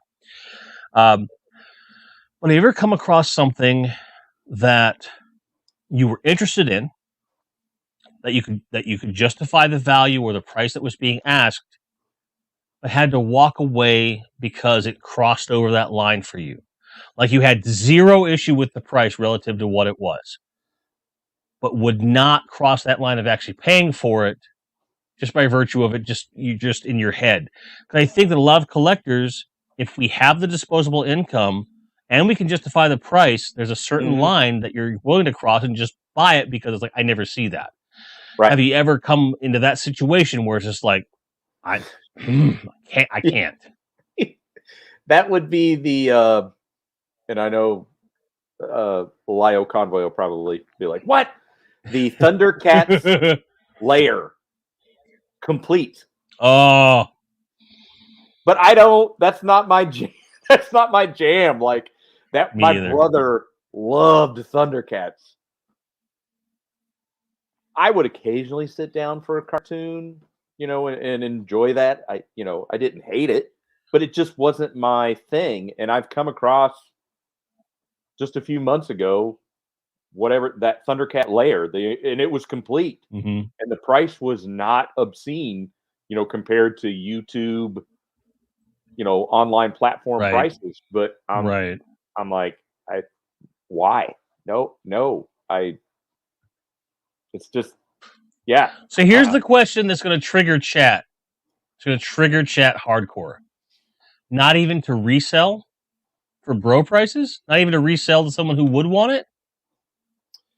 Where I saw it, yeah, there was, I guess I could have bought it and then done the eBay thing and cranked it up on that. But yeah, where I saw it, it already, it wasn't like it was, just $200 and you're like, oh my God, really? Okay. Oh, okay, fair enough. It was a decent price, but not like steal stuff. Yeah. And I'm sure that you probably did do this at the time, and if you didn't, fair enough. It's at that point that I stand in front of the item, so close to this brushing my tummy, which is not difficult to do. And I start messaging motherfuckers, and I'm like, who do we know that needs this? I'll put the money down, right? But I'm brokering this. I don't want this. This price is just good enough. Yeah, do you do that ever? Yeah, actually, Schaefer, I came across a Star Wars Rebel Transport, the pickle. And I'm like, hey, yo, dude, they've got, it's nice. Because I know this, eventually he wants to get one. And I'm like, you want this? And he's like, I don't. And I'm like, you think about it. I'm going to be here for another 30, 40 minutes. There is no rush, get back to me or don't. It's okay. I can always call down there. I mean, that's what's fun about these local places is developing a relationship. Right. And I can call them up and be like, hey, hi. And then, they know who you are because you're spending money in there and you're being respectful and nice. So they're willing to hold something for 24 hours, Sure. But yeah, that's, to me, it's just a whole another fun dimension. And with local business, there's like a certain thing. Like there's a local toy store here in the Metroplex. They're just north of the city. They're not huge, but COVID hit them really hard to the point they had to close their doors. And they started doing these online auctions of mainly Funko Pops to try and raise some money to get into a new place. Now, I think most of us are in agreement that Funko Pops are just a waste of vinyl. However, I want to support business. So I bid on something that I knew for a fact was worth next to nothing, and I bid high. I bid real high. This was worth maybe $12. I bid $30 on it. Won the auction. They're like, well, and I paid for it, and they said, come get it, whatever. One of my to-do list is to message them this week. It's been like a month. Message them and say, oh, by the way, that Funko Pop you sold me, just put it on the shelf and sell it. Yeah. I don't want it. I just want you to have the money, which is always my goal, Yeah. But I was hoping to deliver that message in person, but schedule has not loosened up. But there are always things like that where when you have the local stores, like we have a store here in the area, Dallas Retro Toys. If you start doing Google searches for certain toys, you're going to come across them a lot because they just do great images. And you're nodding because you're like, I've seen them. And their prices are weird. Like some stuff is super reasonable, and then next thing you're like, you're like, God. And I'm looking at the two, and I'm going, I don't understand. Why is this one $5 and this one is $200? Like, I don't. Where's Where's the change in value Right. here? And I think, honestly, it has more to do with just... that's just the way they photograph things to a certain degree. There's got to be something to it, right? Yeah. I'm scared to go in there and ask. I'm worried to death that they're going to be one of those stores. You know the type I'm talking about? Where you go in there like, well, full comic book guy. Actually, the this particular variant comes from it was manufactured in this particular regime of Vietnam that is no longer in existence, and as a result, because the cartography has been altered, we feel that the value of this character has gone up significantly if manufactured at that time. And you're just like, whoa! And I'm scared to death. And if anyone from that store watches my channel, please tell me I'm wrong. Because I want to go to your store. I have money to spend and you've got stuff I want, but I'm scared. I'm so scared. You just They're gotta going to be get those in there. guys. Just get in there. I guess. My good friend, Nerd Rage Against the Machine, had a great question I got to scroll back up to. And it does lead into more of the... and this is not an insult to my friend Jay, but the more obvious question that we were going to get to, but this is a great time to bring it up because we've made our points. Nerd Rage asks, how do you feel that YouTube affects prices in terms of demand? We run into this in retro gaming all the time. I find that there's no intrinsically consistent evidence. However, there are some channels that have such a degree of power that for at least a week, stuff will go up in price. If Cinemassacre, aka the Angry Video Game Nerd, if they do like a Hidden Gems video in particular, those values will shoot up for about 2 months, and then they'll go back down. I have not seen that with toys where Michael or anyone else has done anything, but I think that's born of... we are a technically smaller community than Cinemassacre is. And that community is made up of people that are very networked. Like once you're in, like Flynn, whether you're a creator or not. And we all talk amongst ourselves and we have verklempt and all these things. But I don't find that that's necessarily what you see, but I do feel like over the last year, I don't think anyone could argue that vintage toy prices have gone up considerably. And I think it just comes down to demand because people are at home. Some of them had more disposable income than they had before, for the simple fact they're not commuting to work anymore. So many people that have continued to work throughout this process, they're making the same amount of money and they're putting out less because they can work from home. Yeah, so and you can't go anywhere to have fun, so you want to bring the fun to you. You discover the toys, whether modern or vintage or both, and you bring them to your house. And I think that is what's driving the value. But if you have a different take, Pete, I'd love to hear it. And even if you don't have a different take, I'd love to hear you restate my point and make me happy. I think there's certainly, that's a massive portion of it. And then there's this, like, they're still sitting at home staring at their wall and they're like, wait a minute, all these schmoes are buying these old toys. I'm buying these old toys because I'm going to flip them. I'm going to, and they're hitting the lots, they're whatever. I'm going to separate that out. I'm going to part, like, if these guys are fixing their old toys, I'm going to buy that and I'm going to sell every single little piece because you've seen it. Like we were just talking, this particular piece that you need can either be $50 or you can find the guy that's got it for 10. There's just such a wide discrepancy in these prices. And so I think also there's that whole, I'm going to make a buck on this trend, that is driving those prices. Yep. And Michael Schaefer says that he feels that eBay and poor distribution has a far larger impact on pricing than YouTube. So to that point, and Schaefer, if you want to come on, my friend, I'll give you the link. I want to hear your take on this if you're willing to come in and just interject on this, and you don't have to stick around. I know that you're not a huge fan. But yeah, I like that he's went modern. That's it. You've brought up like another facet of YouTube that I love, which is all the modern toy collecting. I can think of, all these pals channels that showcase modern toys, be it 2 cents toys.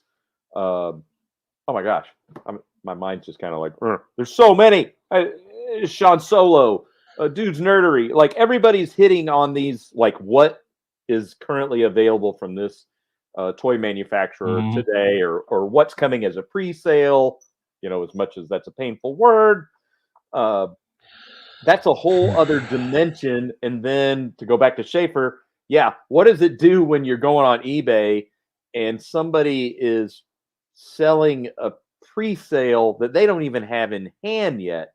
Case in point, I went through that with my Roboto recently, if you keep up on the channel, where they had sold me something they didn't have in hand yet, but they did have a Ninjor in hand, and to combine shipping, they weren't going to send the Ninjor until the Roboto came in, which, okay, fair. But 2 months later, like, bro, where's your freaking Roboto at? And they're like, hey, we haven't got it yet. I'm like, that's fair, but I want my Ninjor. Cancel the Roboto, give me the Ninjor, call it good, and then I got a Roboto imported from freaking Canada because that was the best price that was available. That's weird to me. It is weird. Where it's not that hard to find a listing for that character, but like Americans are like, oh, like this is worth all this money. I'm like, it's not. Like, I don't hear people going like, I love Roboto. Like, you don't hear that. Yeah, if you find one amongst dozens of figures, like, yes, that makes it intrinsically less common. I don't like using the R word, but they're out there. Yep. So I had to go across the border to get one, which is fine, and he's great. I love him to death, whatever. Yeah. But I also think that there's a certain amount of people go on eBay, they look at the listings, and they just take the first 3 they find, they average it out, and then throw the price up. Yep. You know, I got into this big, I wouldn't want to call it an argument with somebody recently where I was talking about, like, and I know that this is not a gaming show, but I do have gaming stuff on the channel, and I'm really in the know on that stuff. Where people will take on Twitter, like somebody, I remember this, I have been on a tirade against grading in the last few days. Like, I've just been like, oh, because you look at it and go, you know, and you just put it in an acrylic case and put a number on it. It's the same game that you had before you put it in the thing. And I've seen graded copies of like Super Mario Brothers that are in worse condition than the ones that I have. I can find at a flea market anywhere in here. Right. In this area on any given day for like $10, $20 on a bad day when the people have lost their minds. Right. That's a $2 to $5 game, 10 if it's cleaner than clean. You put it in an acrylic case. Let's sell this for $10,000. What are you, out of your mind? And it's actually sold for that. And then, you know, Dave exposed the whole grading thing with toys, where it's a very inconsistent practice. And we've actually seen it to where, like, some of the grading companies, you're gonna love this. Some of the companies that have been grading retro games, NES, Atari, that kind of thing, they're also selling those games on eBay. They're selling the graded ones. So they're grading them, selling them at a profit, and then they're artificially inflating the market, and a very antitrust kind of thing. Yeah. And they're getting sued left and right and all this stuff. And I'm like, you can't tell me that the toy grading community isn't doing the same crap. We just haven't found the receipts yet. So I think that eBay itself is not to blame. I think that the community that has tried to create opportunity and create demand have influenced it, and eBay happens to be the platform that they're using to create that sort of a thing. Right. They think they can get away with it, and in some cases they are. In some cases they are, because you've got these people that are zero education or zero interest, zero love, and they're like, well, I'm going to buy it because I'll hold on to it for a few months and I'm going to flip it. I'm going to buy that, I don't know, graded Greedo for $300. I'll sell it for $600, and it's like, it's freaking Greedo. They're like, I don't care that he's in an acrylic prison. It's Greedo. But there's somebody out there that's like, all right, I'll do it. I've tried to be better about, if I go on YouTube, going into the filters and dropping down to the sold, like completed sales, to get a better feel for prices versus what everybody's just slapping up against the wall and hoping that somebody's going to be like, okay, click. Mm-hmm. That's a great tool. If you're not doing that, I'm probably late to the game, but I started doing that a few months ago, and I'm like, oh, well, isn't that interesting? That did not sell for that. Really, the average price is not $50; it's $22. Exactly. And I just wanted to follow up. Schaefer says, thank you for the invitation, but it's now the Scuba Sheet show. I totally there with you. I get you. And also, Tony, it is not Roboto. It's not. It's not. No. you stow that shit. Okay, no, absolutely not. Where's the action force? Here we go. Jesse Hughes, Epic Badger, who is enjoying a shiny new wrench. Thank you, by the way. Because nice. I feel like Action Force exploded in the last 2 years. No evidence is tied to YouTube videos. I'm buying from UK sellers because they sell for less. Mm-hmm. Well, of course they do, because it's easier to come by there. More prevalent. And I feel like, I don't want to say it's common sense. It kind of is. But then again, Jesse is a common sense kind of dude. And I think that a lot of folks don't think about that. They presume because eBay will give you international sales listings in your feed, they presume that that's just what's available. No, you have to go to the different countries, whether it's in Canada or Mexico or the UK, what have you. You have to go to those different URLs to figure out what you're actually getting. And I think it's a good call out that a lot of people do not. You have to consider the origin market for that item, whatever it might be, to get the best deal. Because otherwise, you're dealing with, I have this import and it's therefore more expensive. And if you're dealing with Marvin the Martian, that's your own damn fault because he's blocking my view of Earth. It's a totally weird situation. But if you do deal with them, And Jesse is saying he specifically searches eBay UK. Of course you do, because you're smart.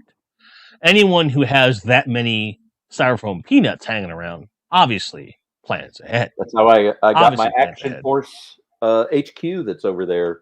The girls got that off of eBay UK. Smart buying. And Tony, why are you blaming George Aiken for anything? George Aiken is a saint, sir. He is awesome. We were chatting last night.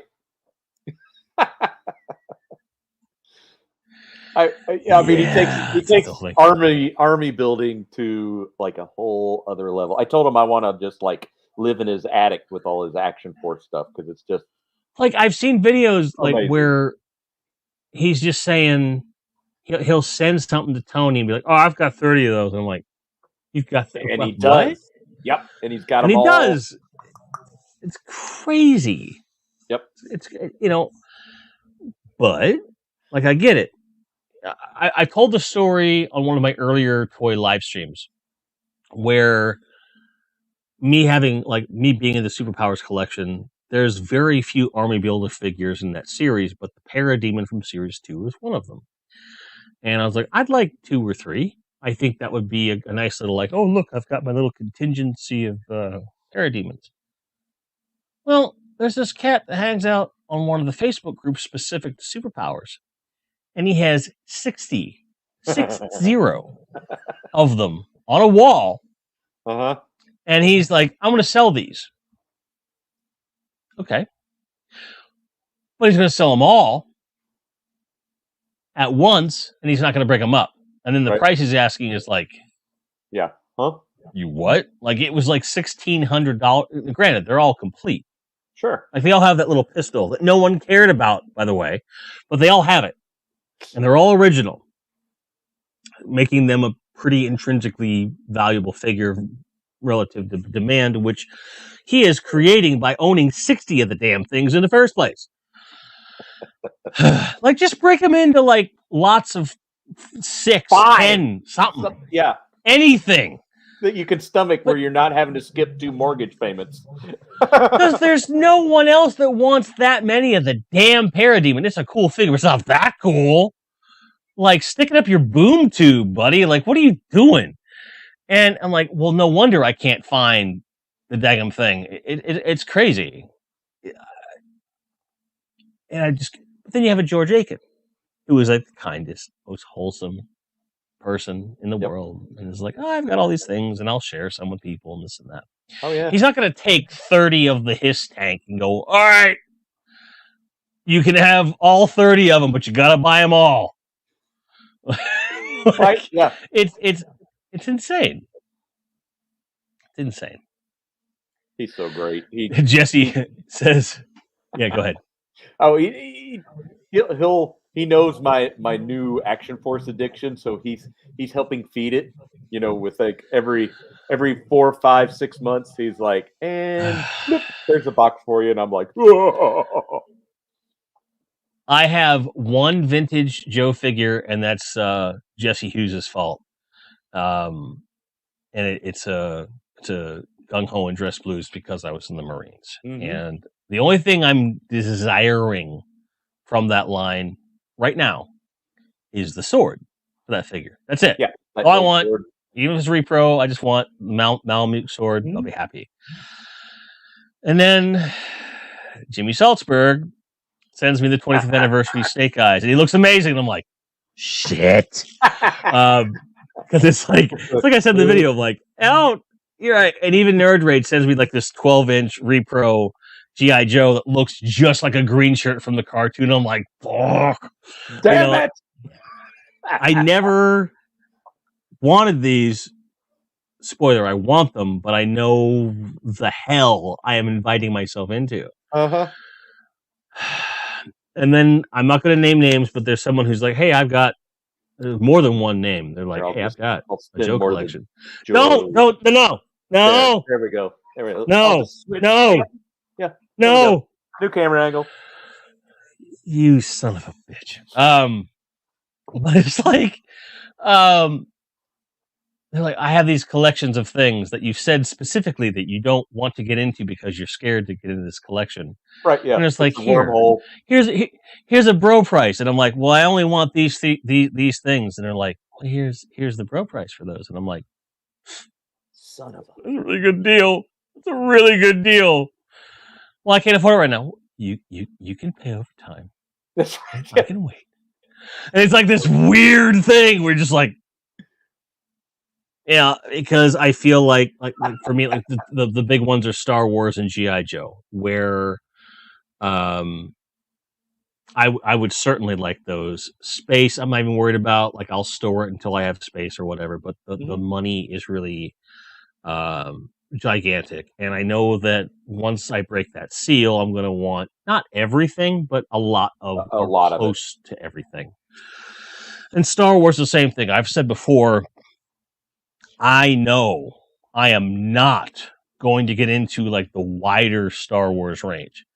This Bespin thing that's been going on, I'm like, okay, I can buy that. And I can buy a collection around that because there's a finite amount of things I would need for that to work. Now, are you someone talking about just dropped in my lap? Are you talking about the 3D Bespin?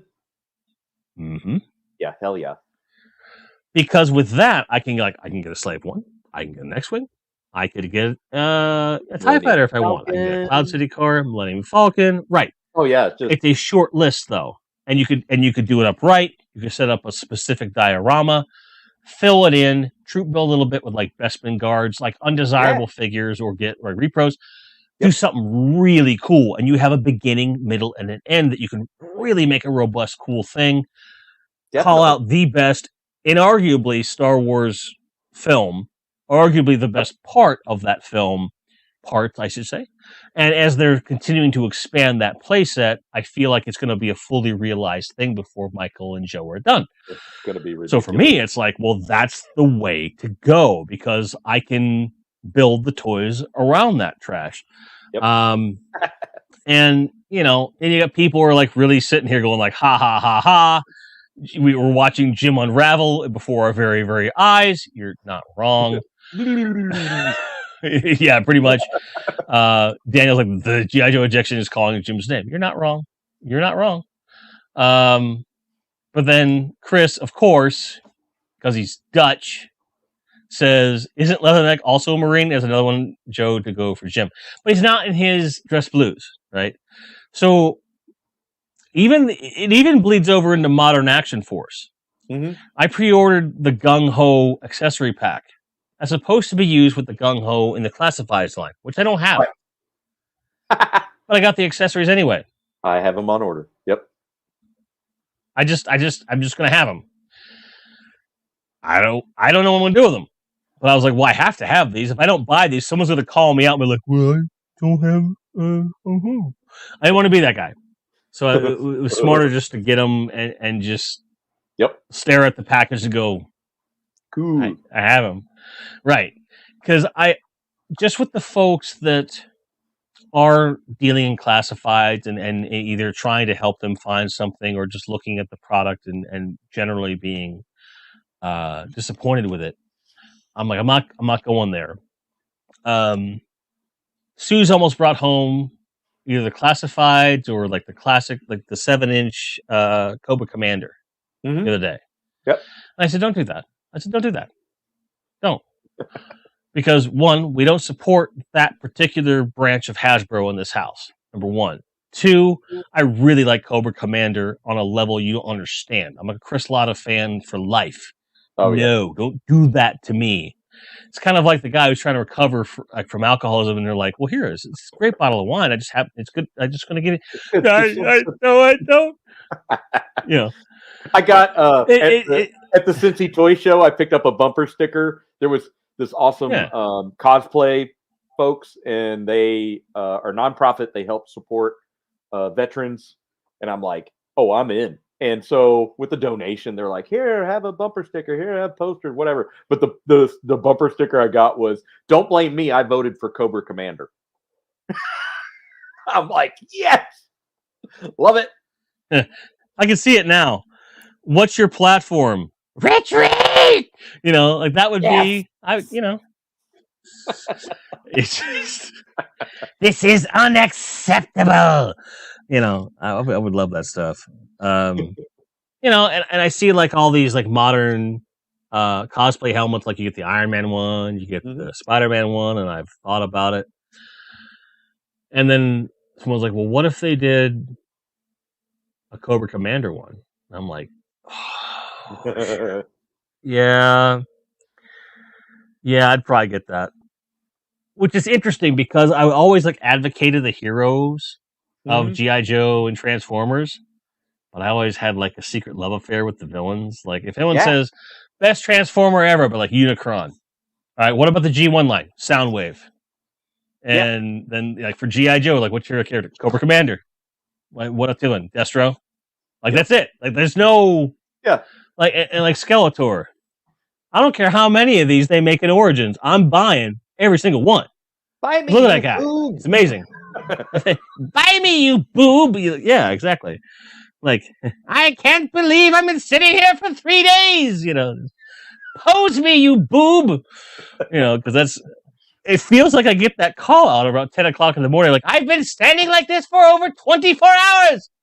And then I have to move him. Yeah. And poor He-Man. Like, he has this weird, like, his pose. I don't know why I did this. But what I was trying to, he's just like, he's bracing himself and holding this like, this headache. I don't know what I just wanted to see how far I could get his legs to go reasonably. And then it turned into, my head hurts. Yeah, it looks like too much. I don't know. Something. But that's the thing. These are the only 2 figures that I have out. Everything else is in the bin because of space. But every time I have a figure in front of me, whether it's 2 or 4 or whatever, I just have to play with them. Butts with them. You got to. I don't know. There's something.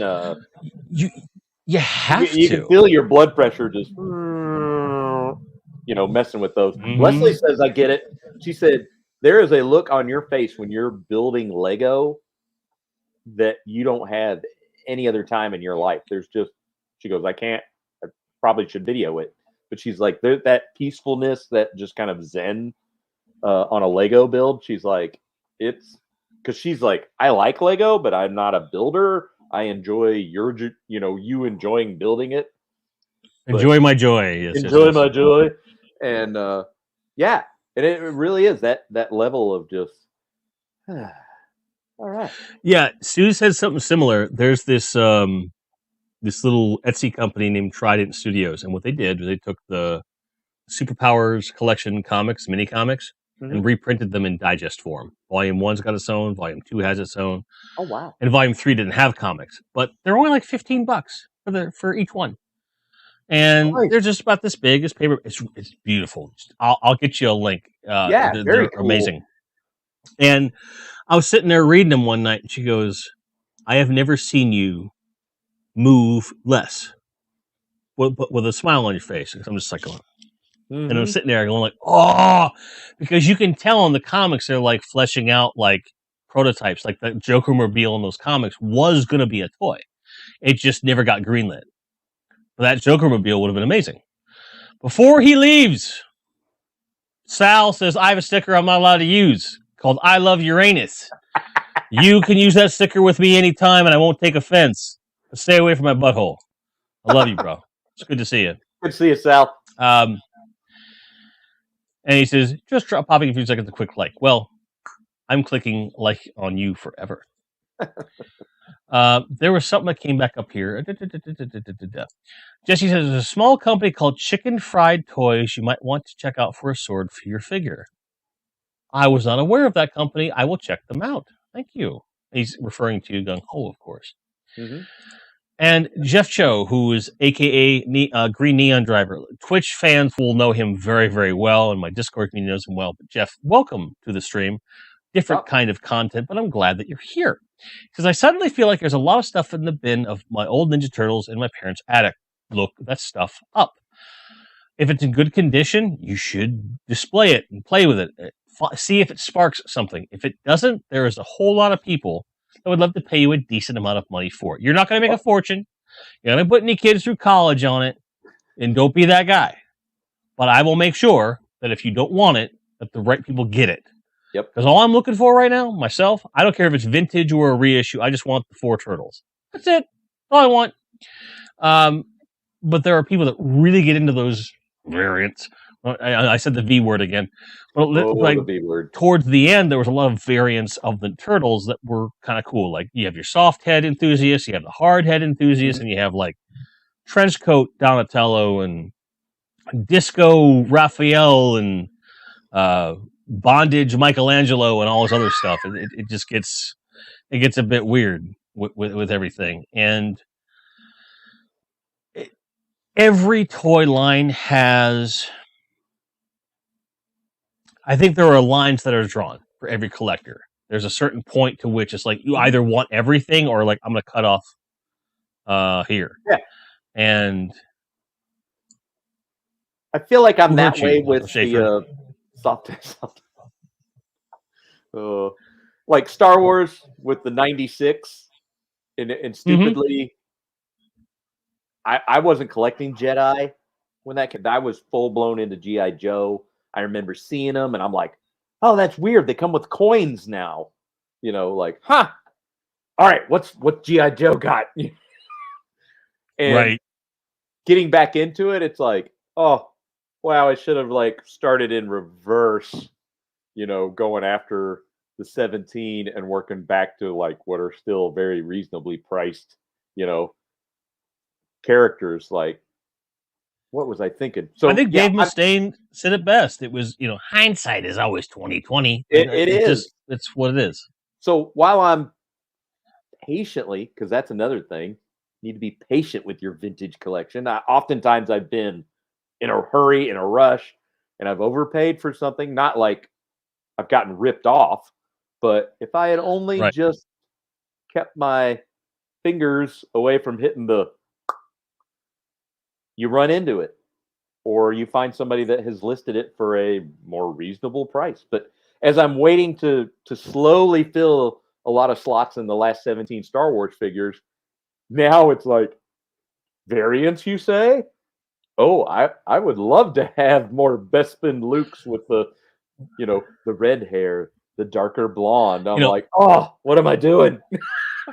Right, because in your heart of hearts, if you would just set that money you would spend on the variants aside, Yeah. these last 17 wouldn't be so bad. But there's that compulsion to get something. And before we go too far, Keith, I love you, mate. Thank you for staying up. Hey. Love you to death. I'll be in touch soon. But it's just this.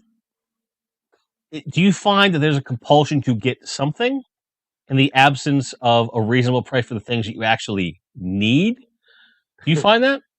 I find there is some compulsion, and I usually, that compulsion realizes itself in another line of something. Like, so I'm after like that Star Wars, but okay, well I'm not going to pay $300 for a Man right now. But right. Oh, looky there! There's a He-Man knockoff from Remco. Which for I love $40. those, man. That I'm in. So it gets realized in other. Captain. Yeah, it's one of these things where I think that was an instance where you saw something that maybe you weren't actively seeking. Mm-hmm. You saw it, you're like, that's not a horrible price, but I'm going to wait. And you sat on it for a while, is what you told me. Yeah. But it was still there. You wore them down, as we said on Instagram, and you made it happen. That stuff can bite you in the butt. But the thing is, if it wasn't there, you would find it again. In most cases, you will find it again. I have this fever dream of walking across a box of Black Star stuff they don't know that they have. And I'm like, oh, what do you want for these He-Man knockoffs? That was what I would say. Like, $2 a piece. I'm like, I'll buy the whole box for $20. Done. Yeah, get it out of here. Like, my new holy grail is that damn dragon that he used to ride. And I had him. I had him. And he was perfect. And he was just beautiful. I love him to death. I don't remember the point at which I got rid of those. And I'm like, oh, I really like that character. Because the scale is right. That's the thing about Black Stars. The scale's right to mix and match with your He-Man stuff and everything else. And that dragon by himself, I don't care whether it's the green wing or the yellow wing variant. I don't care. I don't need them boxed. I just need them to be in decent condition. And I just want them to just be like there with this whole like thing he's got going on, like that weird East meets West, like very Chinese dragon kind of a look that you can tell that someone threw some Chinese influence into that mouth. Sure. It's a very obscure figure that most people shouldn't care about. But I saw him the other day on eBay. Boxed. Baby. Yellow wing variant. Wow. $800. And I'm like, son of a bruh. Because just you see the picture, you're like, oh! Higher. like for two, done. In a heartbeat, done. Never opened, pristine, yay, done. 800? You're like, no, can't do it. But I take a slightly different approach where I say, okay, I have decided that there are specific lines that I'm collecting, and when they're done, I'll move on. Mm-hmm. And I have to give a big shout out to Bobby Valla, who has deftly put a screeching halt to my collecting activities for this month, because I have to pay for Action Force next month. Right? Yeah. It's like how much, but it's worth it because you're getting you're supporting independent toys, and the lore is right and the moves are right. I will be very upset with myself. Right, I'll be very upset with myself if I don't get them initially, because he doesn't have the means right now to repress stuff. He can't make any promises on that.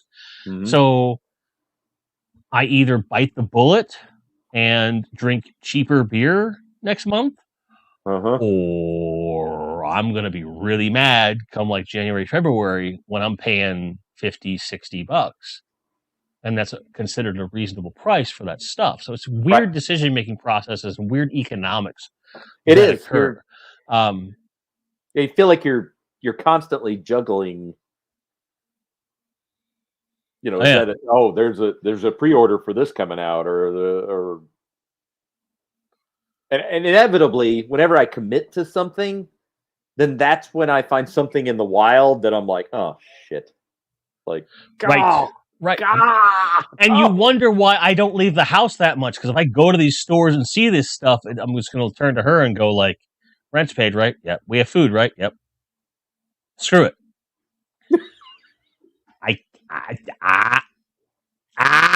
Yeah.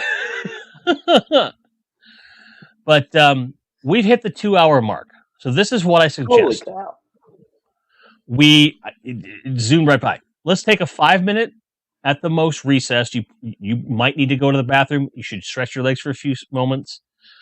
I will do the same. I will allow chat to do the same, and then we'll close this all out. Does that work for you? Yep. Sounds good. Okay. So that's what we'll do. We'll be back in a few minutes, guys. We're not going anywhere. Back in a moment. Cool.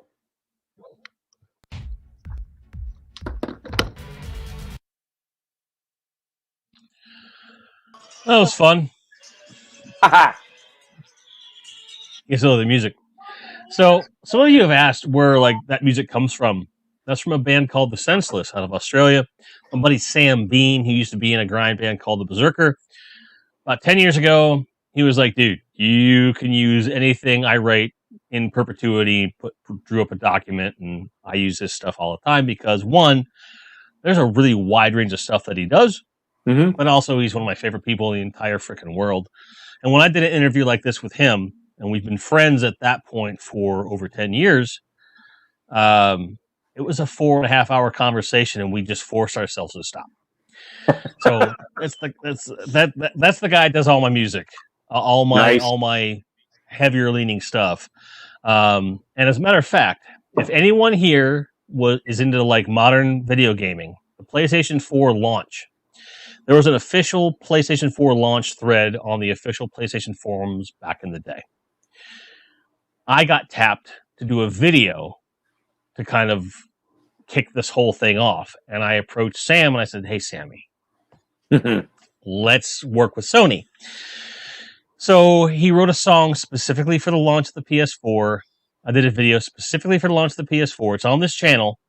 And technically speaking, Sony owns a specific license for the next couple of years. They still have a license on that song. They can use it to promote the PlayStation 4 in perpetuity for like 3 more years. It did not launch the channel in the way that I hoped, nor did it launch the Senseless's career in a way that we had hoped. But it was interesting. It was like this fever conversation we had at like 2 o'clock in the morning on a Saturday. He's like, sure, I'll do it, man, whatever. But he still does a lot of stuff for me. He's writing under the record down. I'm really excited for him. So sounds like when I did an aquarium for ABC's Extreme Home Makeover, I helped with one of those, and it was like, yeah. Anyway, yeah. Yep. Hey, so now that we're back, I just wanted to fly this in. My neighbor gave me this. I have a story almost as cool. I have a box one right there. Serious? Nice. And the seller is local. And we were going to do a pickup situation. So I was going to save like $15 in shipping, but he's like, dude, let me pack it up for you. If you're not going to be displaying it right away, let me pack it up so that it'll just stay nice for you. And I'll cut you a break on the shipping. And he did. It was beautiful. Minus the shipping, which was again like $15, which was totally worth it because he constructed a box for it, which is great. Oh wow. $50. $50 boxed. Yeah. So, and all I am missing is one seatbelt. That's it. Okay. Yeah, I got to get one seatbelt. Seatbelts in a pod. You need one of the pods? I have 3 listings I can send you right now on this reasonable price, about $20. They're not expensive at all. They're easy to come by. Like I said, folks, if you collect superpowers, you look for something, Get at me. I have saved listings for every freaking thing you probably need if it's available on the market. So to wrap things back around here, we have learned that you always had an affinity for toys. Your family kept the toys for a long period of time. Daniel, that is the Dark Side Destroyer from Series 2, 85 era of superpowers. I got that for Christmas, gave me my first ever muscle cramp. I didn't know that the human body could freeze, but it did, and it scared the crap out of me. Yeah. Yeah, I told that story on a Patreon exclusive live stream with Michael from Retro Blasting, and it's one of my favorite stories I've ever told because Michael was just laughing, and anytime I can make Michael laugh is a beautiful thing. But so we know you've always had an affinity for toys. It's not like YouTube helped like rekindle that for you. You always had it. But you started using YouTube as a resource to, whether it was to fix toys or find out about like the overall, just the lay of the land. Yeah, history of a line. Yep, you've met friends through that. You've become part of the community for a good 5-6 years now, 7 almost. And it's now brought you this full circle to where now, aside from being a community member and a contributor, you're now actually part of the content creation, officially part of the community as part of All Things 80s Toys. So looking back on that arc of a story... Chasing 80s Toys. What did I say? Collecting? All Things 80s. That's Dean's channel. Yeah, it is Dean's. See, all right. It's perfect that I've been drinking beer. And I made that faux pas. Dean, mate, I love you. So feel free to josh me as much as you want on Twitter when you see this. And Chris, love you, Dean. Miwa, the perpetuator of Chasing 80s Toys. Sorry. I'm American and I've been drinking and I apologize. But it's very cool because there's a certain vibe to that channel. Mm-hmm. And I would argue, and someone can correct me on this, but to my knowledge, with this announcement this morning, you folks have created the first perpetually intercontinental toy collecting, chasing channel. I don't know of any other channel that does that with that purpose in mind. Yes, right. G.I. Joe Berg is now intercontinental, but when those people were together, they were all on the same continent. Now they just happen to be on different continents. That's different. And they're not a hunting channel. They're just talking about G.I. Joe, which all love the G.I. Joe Berg. But what you guys are doing is unique in the space because you get to have multiple angles of attack, multiple 80s perspectives, right? Mm-hmm. It's something where I think Chris saw a really cool opportunity because you consistently brought him, and I don't want to speak for Chris, and I'll bring up his comments here if he has anything to correct me on, and he's welcome to join as well. But I find that you're very good at capturing footage. You're good at finding great toys in great stores. You have a natural on-screen presence to you. But between that, his kind of entrenchment into the community at large, already having somewhat of a following, it's a really good marriage. Did you find that you just fell into that, or was it something that was a longer conversation to be had? He and I have been, Skyping for a long time, even, well before the Defiant and Jeff.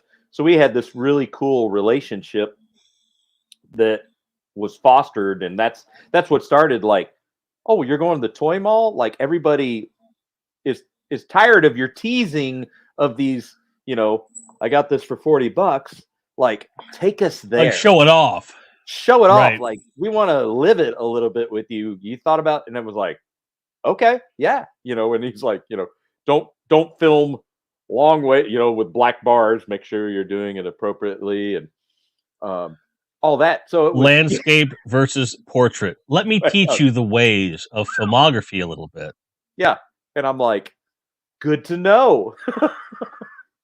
And so it just kind of grew organically. And then here comes Jeff Barker, and we had so much fun doing the Defiant. And he's got several stores within striking distance of him that has some like really cool stuff. And just, his life. Where is he again? I'm sorry. He's in Idaho. So you're in Indiana. He's in Idaho. Yep. And then Chris is in the Netherlands, right? You got it. Yep. And so and for those that don't know, Indiana and Idaho are not close in the States at all. no. That's a solid 15-hour drive if memory serves. Yeah, up and over I the lived rock. in Illinois. Yeah. I lived in Illinois for years. I lived in Iowa for a long time. I'm from the East Coast originally. I'll now live in Texas. I know the States pretty well. That's not a short distance to travel under any circumstances. And for a Defiant to make it that length in shipping really is Herculean. Because if you look at the restoration video that Michael did and any number of videos, like all just the minuscule little parts that can break if you just breathe on them wrong. Yeah. It's insane. That's a hell of a good way to start a working relationship with somebody. And I'm pretty sure that Jeff has bought a lot of goodwill for you as a friend by making that happen. So I feel like short of like ruining your marriage, he's pretty much got a green card for a while with you. Would you agree? Oh yeah. And it's only going to get even greener because he is sitting on an Eternia playset for me. Get the Yep. So we've struck a deal. He's affording me the Scuba payment plan right now, and then like an idiot, I mean, yeah, and it's not missing that much. In fact, I've been hitting Dallas Vintage Toys for a few parts as they come up. Yeah, and so dude, I live 20 minutes from the damn place. Like, just give me a list. You might save some money. I could just get them as you can afford them. And what? Yeah, now that I know that, I'll hit you up. Leslie's like, so you're buying parts for a toy that isn't here yet? And I'm like, yeah. Well, Leslie is logical, and I love her approach. Suze just goes, wait a minute. Her version of that is, wait, you bought a latch for the Delta probe that, as far as you know, works on all the shells you've bought so far. Well, yeah. Why? Because it was cheap, and I might need it. Yeah, you might need it. Well, yeah, I might need it. Like, I'm that way with movies, too. Like, I buy rainy day movies, stuff I've never seen before. I'm like, well, it's in 4K, I get the digital copy, and I might watch it. And if the movie sucks, I just sell the Blu-ray and just keep the digital copy and whatever. Yeah. But with toys, it's not like that. With toys, it's like there's a commitment level there, right? And if you look at, I'm not going to name names here, but if you look at like the last, maybe 3 videos released about the Eternia playset in the last, say, 2 years, maybe 3. This playset has been blown up to such a degree in terms of like its perceived value. Sorry, right. Poking that video. You're plugging it. Yep. I get mad because it's rare. Yes, it's expensive, but not as expensive as some of these people are paying. They're paying for the luxury of creating content, in essence. Like, if you're buying a boxed, sealed Eternia, it's a very, very, very niche market, and you're buying it for the sake of, create this content, make money off of that. And they've already admitted in some of those videos, like, not naming names, not throwing shade, but they're going to resell it for a profit, I might add. Yeah. Which I can't blame you for doing that, because it is something that, for the right collector, that's going to be really cool. And I sincerely, and y'all are going to blow up in the comments probably, but I do advocate for the person that has a complete Eternia, but also wants a boxed complete one to put behind it. If you really want that and you have the disposable income, do it. I think that's awesome. But, and here's my caveat, if you're going to be that jackass that does that, take pictures of it, create an Instagram account, and post pictures of it every day. Yeah. And I mean every day. Different angles, different things. Like, give us that. I don't think I'm ever going to see one in person that I can touch. I can go to Dallas Princess toys, and I can see it, but I can't touch it because it's behind a thing, Mhm. and I don't dare. You see what they're asking for? It's not unreasonable. No, I'm not doing that. And there's no way on Godzilla's Green Earth, unless they do a Mattel Creations HasLab style, they're not going to do another one. And if they do another one, it won't be what it should be. Because if they're going to do it, it should be, again, don't get mad at me. It should be like by itself a $600 to $700 piece that is bigger than the original, has more stuff than the original. Yeah, it should be epic. By that point, there should be an Origins Snake Mountain that is fully fleshed out and realized. That should be a retail release. Mm-hmm. And their last hurrah for the line should be an Eternia on the Mattel Creations site or at retail. I would love for it to be retail, but I'm being realistic here. It should actually physically connect with your Snake Mountain and your Castle Grayskull. It shouldn't have those half-ass little parapets that they had on the old one. Yeah. It should find a way to integrate all of these little platforms that are coming along. They've hinted at evil versions of, say, the Wind Raider, because that is in the artwork. Mm-hmm. You know, and they keep saying, look at the artwork, it's what's coming. Like, reuse the mold, sell me a purple Wind Raider, I will buy the shit out of that. Oh, yeah. You know, Zoar is on some of the most recent artwork that that's coming. Oh, yeah. I will buy all the Zoars. You know, like they're not stupid, but yet they're not smart either. To where I'm finding, and by the way, folks, if you watch this channel, though, it always comes back to Motu Origins. Okay, I'm sorry, it just does. It just does.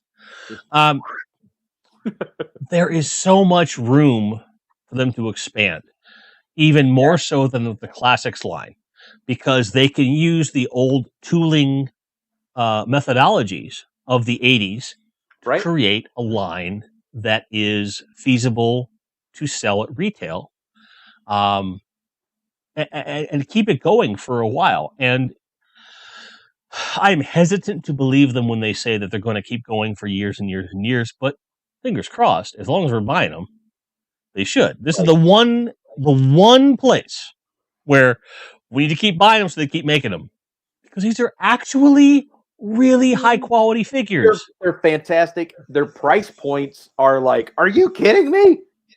Like, yes, I'm in.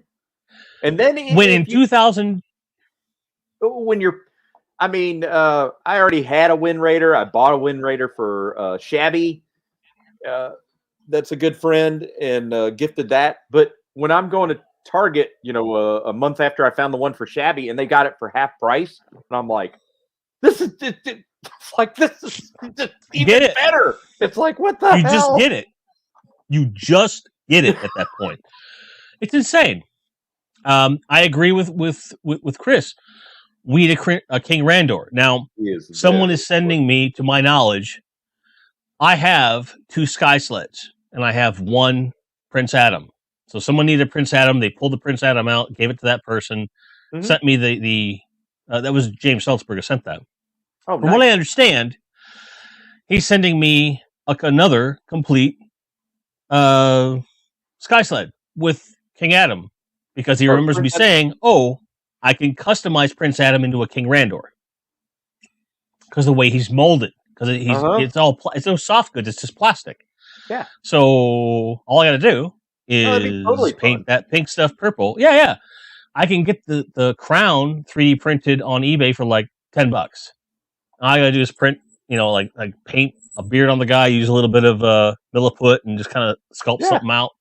Like, that's going to be one of my first custom jobs. I really want to make a King Randor. Oh, that'd be cool. I think it would. I definitely want, you know, them to make one, but he's one of those figures I don't want to wait for.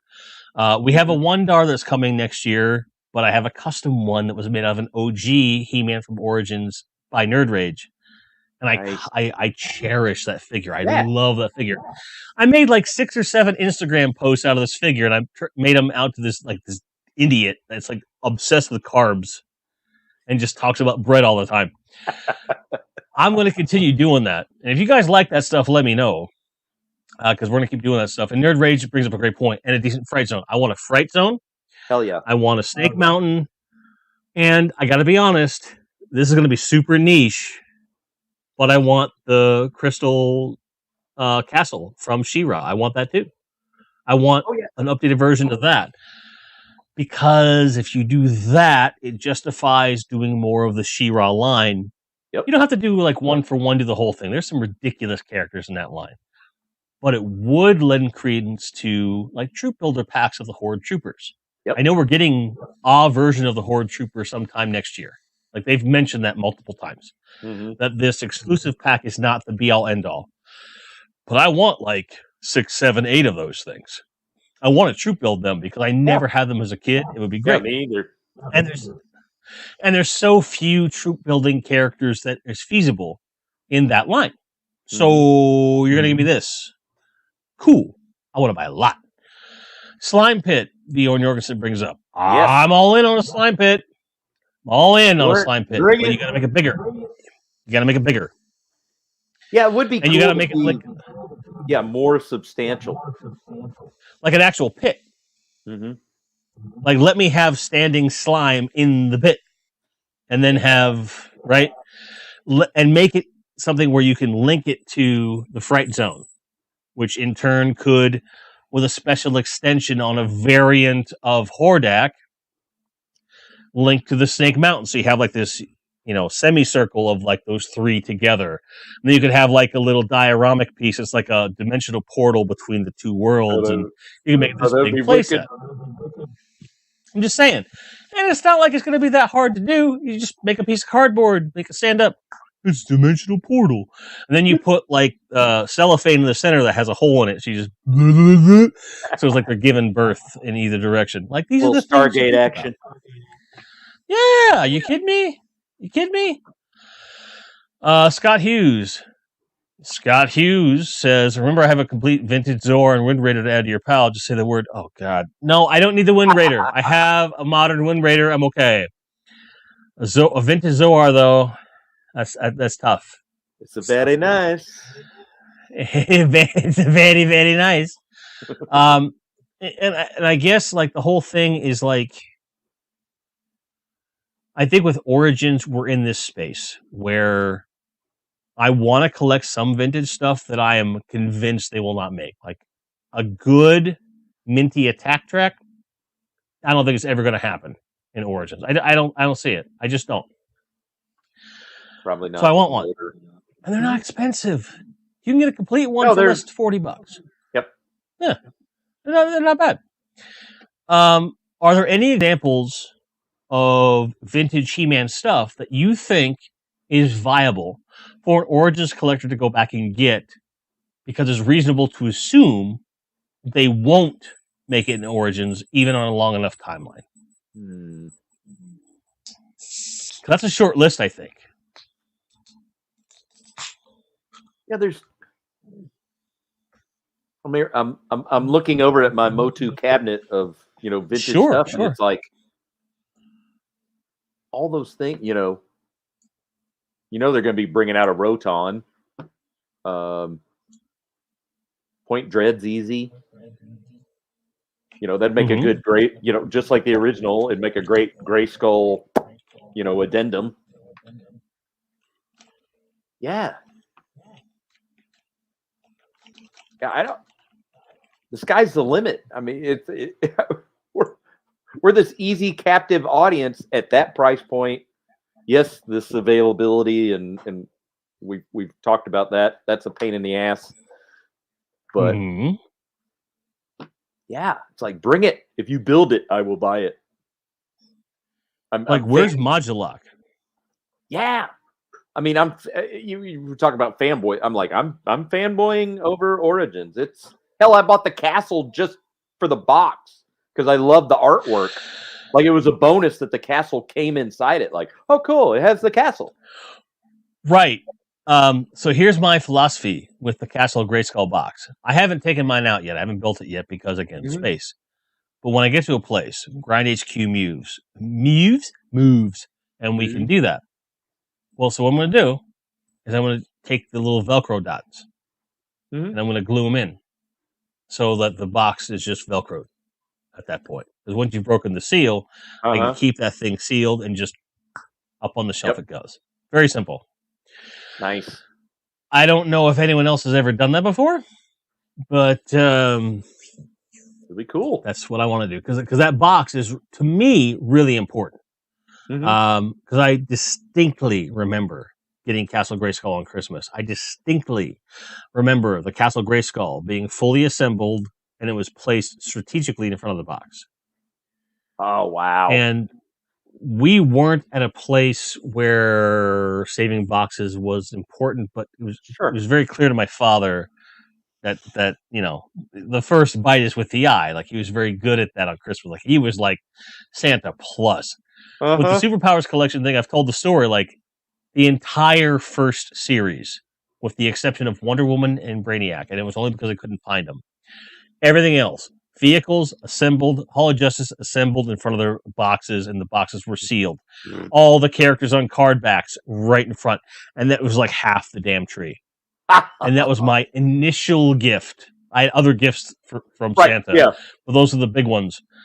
Oh, man. And I don't think they ever understood the impact they had on me. And if I had been able to verbalize that, maybe those wouldn't have been given away. But, you know, but he did the same thing with He-Man and Mhm. so on. And I remember the Grayskull box being in our utility room for whatever it was, a week, 2 weeks, whatever, before it got taken out to the garbage.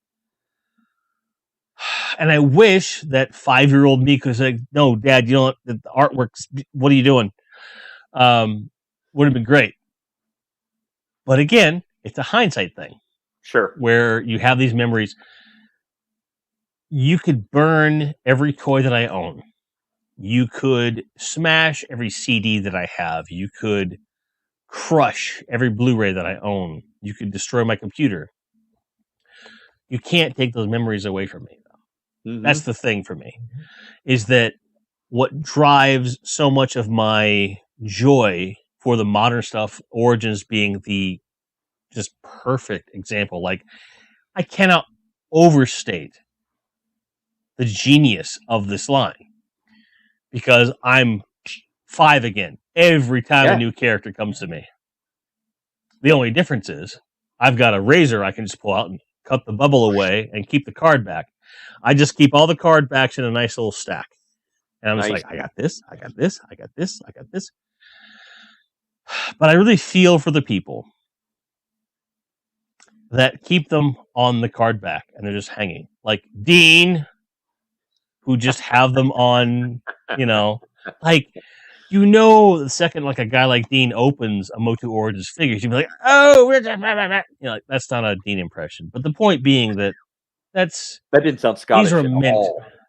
No, it wasn't Dean at all. I can't. Ooh, I just knocked over my koozie. But at the end of the day, I think that you hit this pitch perfect thing between a child can play with it, an adult collector can collect it, and you get to just kind of smash these two worlds together in a way that no other toy line has done. Yeah, I agree. Not in any memory that I can think of. It literally is a teleportation device. I mean, and there's a channel that I've called out in my most recent video. I will continue to call out until people give him the subscribers he deserves. Motu Joneser, who has a vintage Motu collection, but has been steadily collecting Motu Origins with his son. Nice. And you just get to see the joy on his face and his son's face, and they're playing with it. And he says, hey, son, we have the old Wind Raider. Why don't you go get it? Oh! And he goes, knows right where to go. And it's not like this weird, like, oh, don't get your oils on the whatever. No, they just play with their toys. They keep them nice, but they play with their toys. Kids, parents, play with your toys. These are not meant to be like these steel things. So I'm friends, you know, back to the YouTube thing.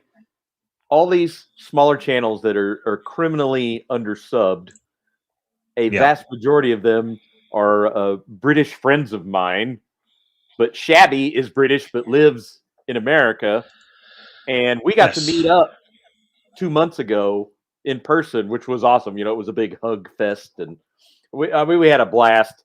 spent the weekend hanging out. He made us this custom Star Wars table that's down here. Anyway, he collects Motu Origins with his daughter, and she has this knowledge of both vintage and origins of Motu that is just awesome. I mean, Luce is just like, oh yeah, I like this feature on the Origins, but it's not the same as. I mean, it's killer. I love it. And it's something that I don't know that they could have anticipated, right? That it would be that deep. I think that Mattel has both a keen grasp on what works, but also doesn't quite understand how deep this love can go. Mm-hmm. And Mattel can print money if they just keep making it. The Masterverse line is impressive. I think the figures are very well done. Aside from the surprise too that Sue's brought home, we're not supporting the line. We don't need that level of character in the house. It's also a nice answer for those folks that maybe wanted the classic stuff but got into the game too late. Right. But we don't say the C word in this house too much because I think that line's trash, personally. Not because of the sculpting or the creativity, but because of the nature in which it was delivered, the way that line was handled.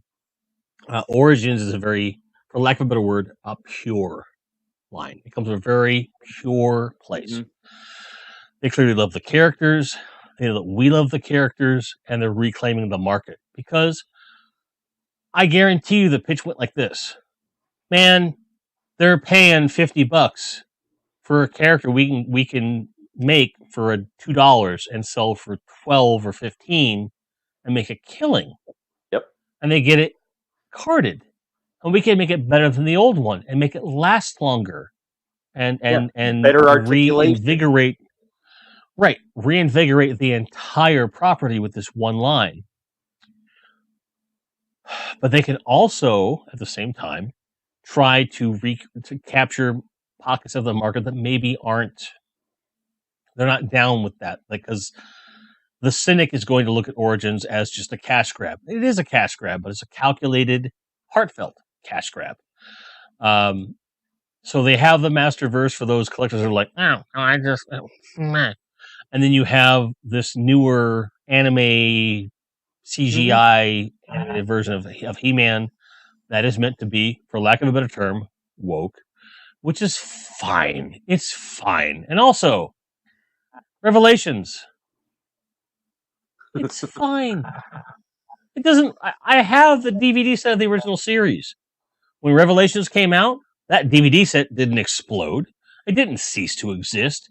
It's still on Peacock to watch.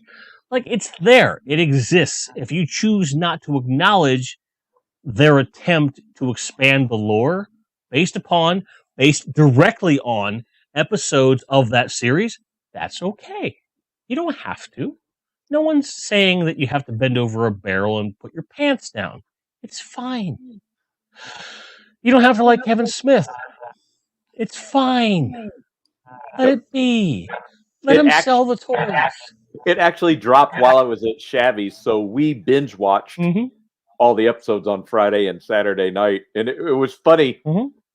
Like with Lucy, she was like, "Oh yeah," like she was digging it, and then Chavy and I are a little more cynic, a little more, hey. But then we're like, "Hey, wasn't it cool to see a squad of Rotons? Hey, look, did you see? Oh yeah, when Eternia was like, we were focusing on the little nods, right, that were put in there. And that was more vehicle and than story. And again, we've only seen half the story at this point too, so we don't know for sure if it's complete or not. We don't.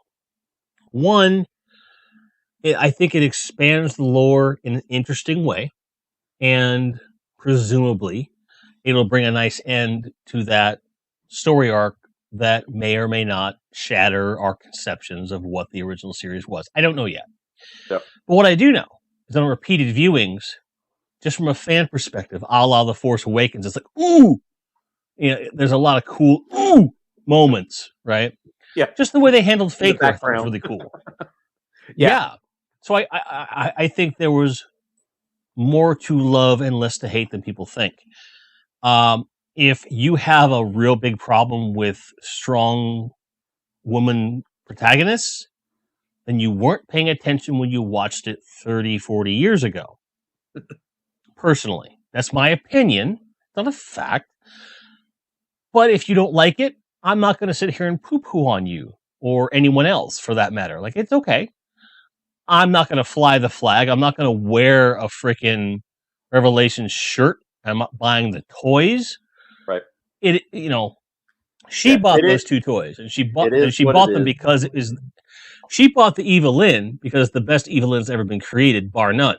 I don't think anyone could argue that the Revelations Masterverse Evelyn is not the best Evelyn figure ever made. I loved her really character. Good. Yeah, and she did well, and that show she did great, and it's an extension of the one we grew up with. And she was like, "Well, I need to get Jim something because he is 5." So she brought home a Skelegod. Spoilers. And I was like, "Well, if you're going to bring home a figure to represent me, that was the right one." So, as long as we can agree to never have that line in this house again, I'm cool. And we're going to display them in a very prominent way. They're meant to be avatars for the two of us. It's fine. The reason I say all of this, these very triggering things, sorry, snowflakes, is to say that Origins continues to exist in perpetuity despite all of these things. Revelations is going to start and end, and we're going to move on. The new He-Man in the Masters Universe show is going to have its run. If it catches on, it may have 2 or 3 seasons if the kids like it. I hope the kids like it. And I also hope, as well as Mattel probably does, they probably hope that it's going to bring more attention to Origins, because I really feel like, especially when you listen to the way they talk about it, for all the corporate doublespeak that is inherent in what they do, for all the criticisms, deep criticisms I have for Mattel, it's clear they know that Origins is where the money is. Origins is where the fan base is. So they keep making them. You can do anything you want. You can make He-Man /fic for all I care. You can make full-blown softcore porn with these characters if you want to, Mattel. As long as you keep making Origins and you make those at the same quality, fine. And it's not hurting anybody. It's fine. But I say that to say, there's going to be a day when they say Origins is done. We're going to do this last wave and that's it. And on that day, there's a short list of things that they didn't make I'm going to be kind of mad about. Snake Mountain by far at the top of that list. I don't think they're that stupid, but it's possible they won't make it. Depending upon your short list of the things that they need to make that line complete, because I feel like you're like me, you're a retail completionist with this line. Would you look back and say, I wasted my time and money on this line if they don't make certain things?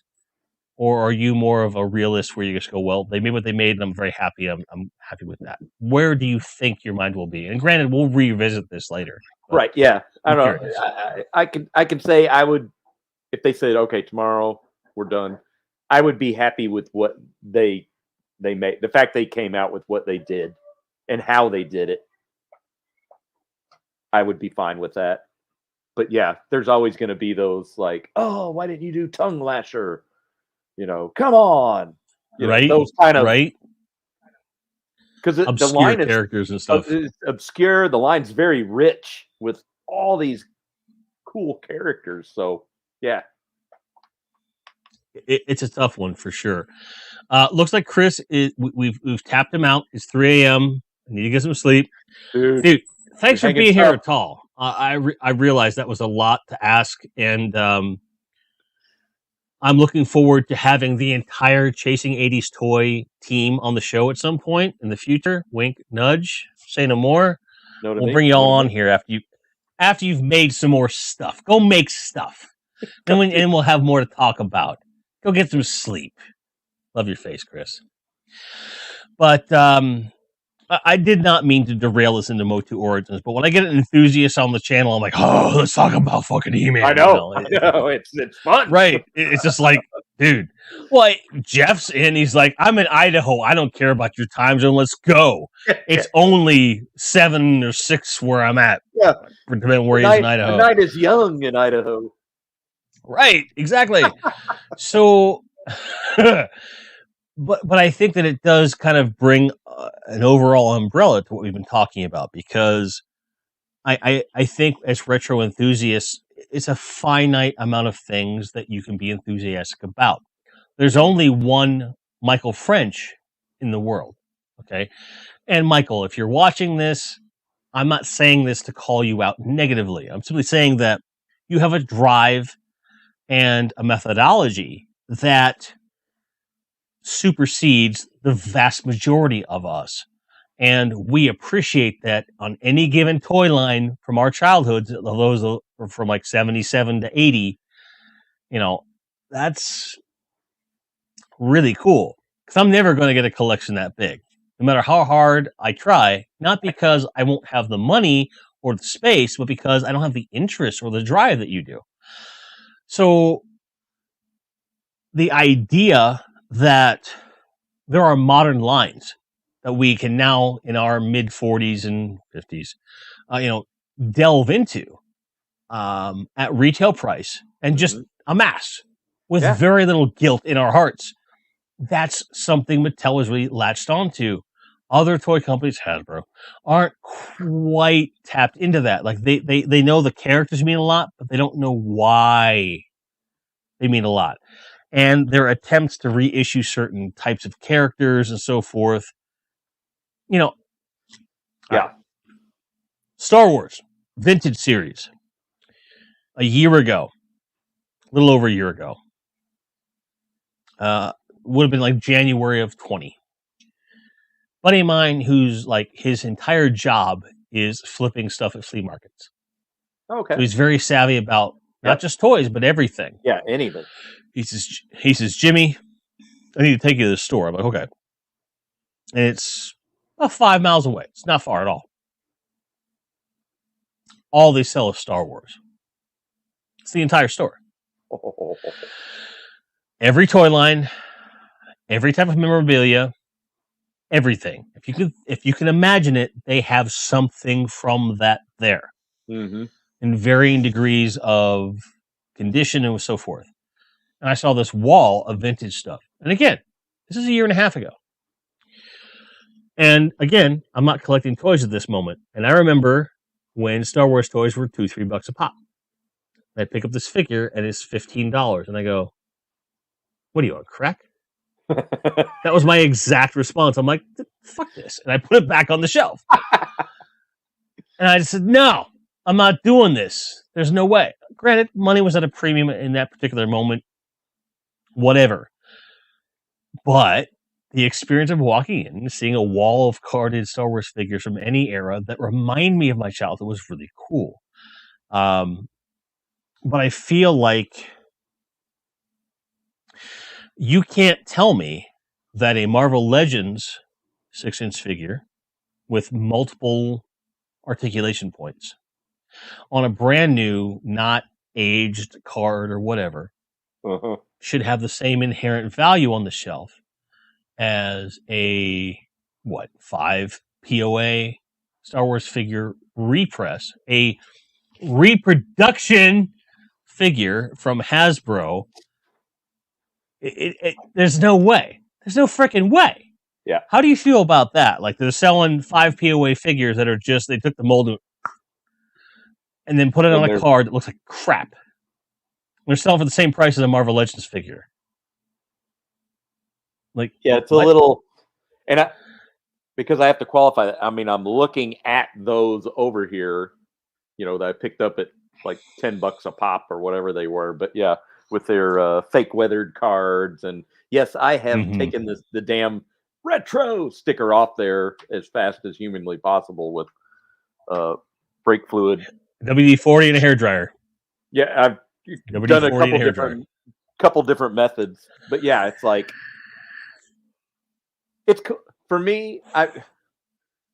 And the card backs are very thin; they're very cheap. We've all talked about how that's just. but I end up being a sucker for that damn card back image and having that retro 5PO figure in a bubble. Because I don't want to. I mean, this was a perfect example at the Cincy Toy Show. Everybody had carded old school Star Wars figures. You name it, it was there to pick up. Right. But are you going to throw down $1,200, $800? I mean, freaking Return of the Jedi, Jabba's goons going for 90, 110 on a slightly yellowed bubble. And they're probably getting that. And it's just like, oh. So that's where, when it gets to that, hey, for 10 or 15 bucks, you can get that image that's been like seared in your brain from Empire Strikes Back cards that and pegs 20 figures deep. And then you're like, oh, looking through every single one of them. And I need that one. To snag those. Now I don't like the weathering. I don't like that stupid retro sticker. But as far as those don't have the same reverence as my childhood, Chewbacca and my childhood Boba Fett. Clearly, those mean something to me. It's like cheap artwork for me. That's all they are. It's just cheap artwork. Yeah, and it's something where, for me, it was all about price point. Mm-hmm. In that moment. They had just come out at that point, more or less, with a few variances there. $5, $6, $7, under 10, basically. Mm-hmm. That would have been it. I would have started collecting then. Yeah, because you're selling for 10, 15, 20. Well, yeah, now they're 2020. They're going to be 2022, and Black Series is over $30. It's like, what the? Yeah, no. and forget it. Like the Black Series, to a lesser degree, I understand, because that is on par in terms of tooling with your Marvel Legends. I understand that to a degree. That's a $15, $20 figure. Even though I don't like it, I have to account for inflation. Things have changed in the world. I have to. And as someone who has a stack of Marvel Legends figures, just I can't. Right? Yeah. Oh God, it's getting worse.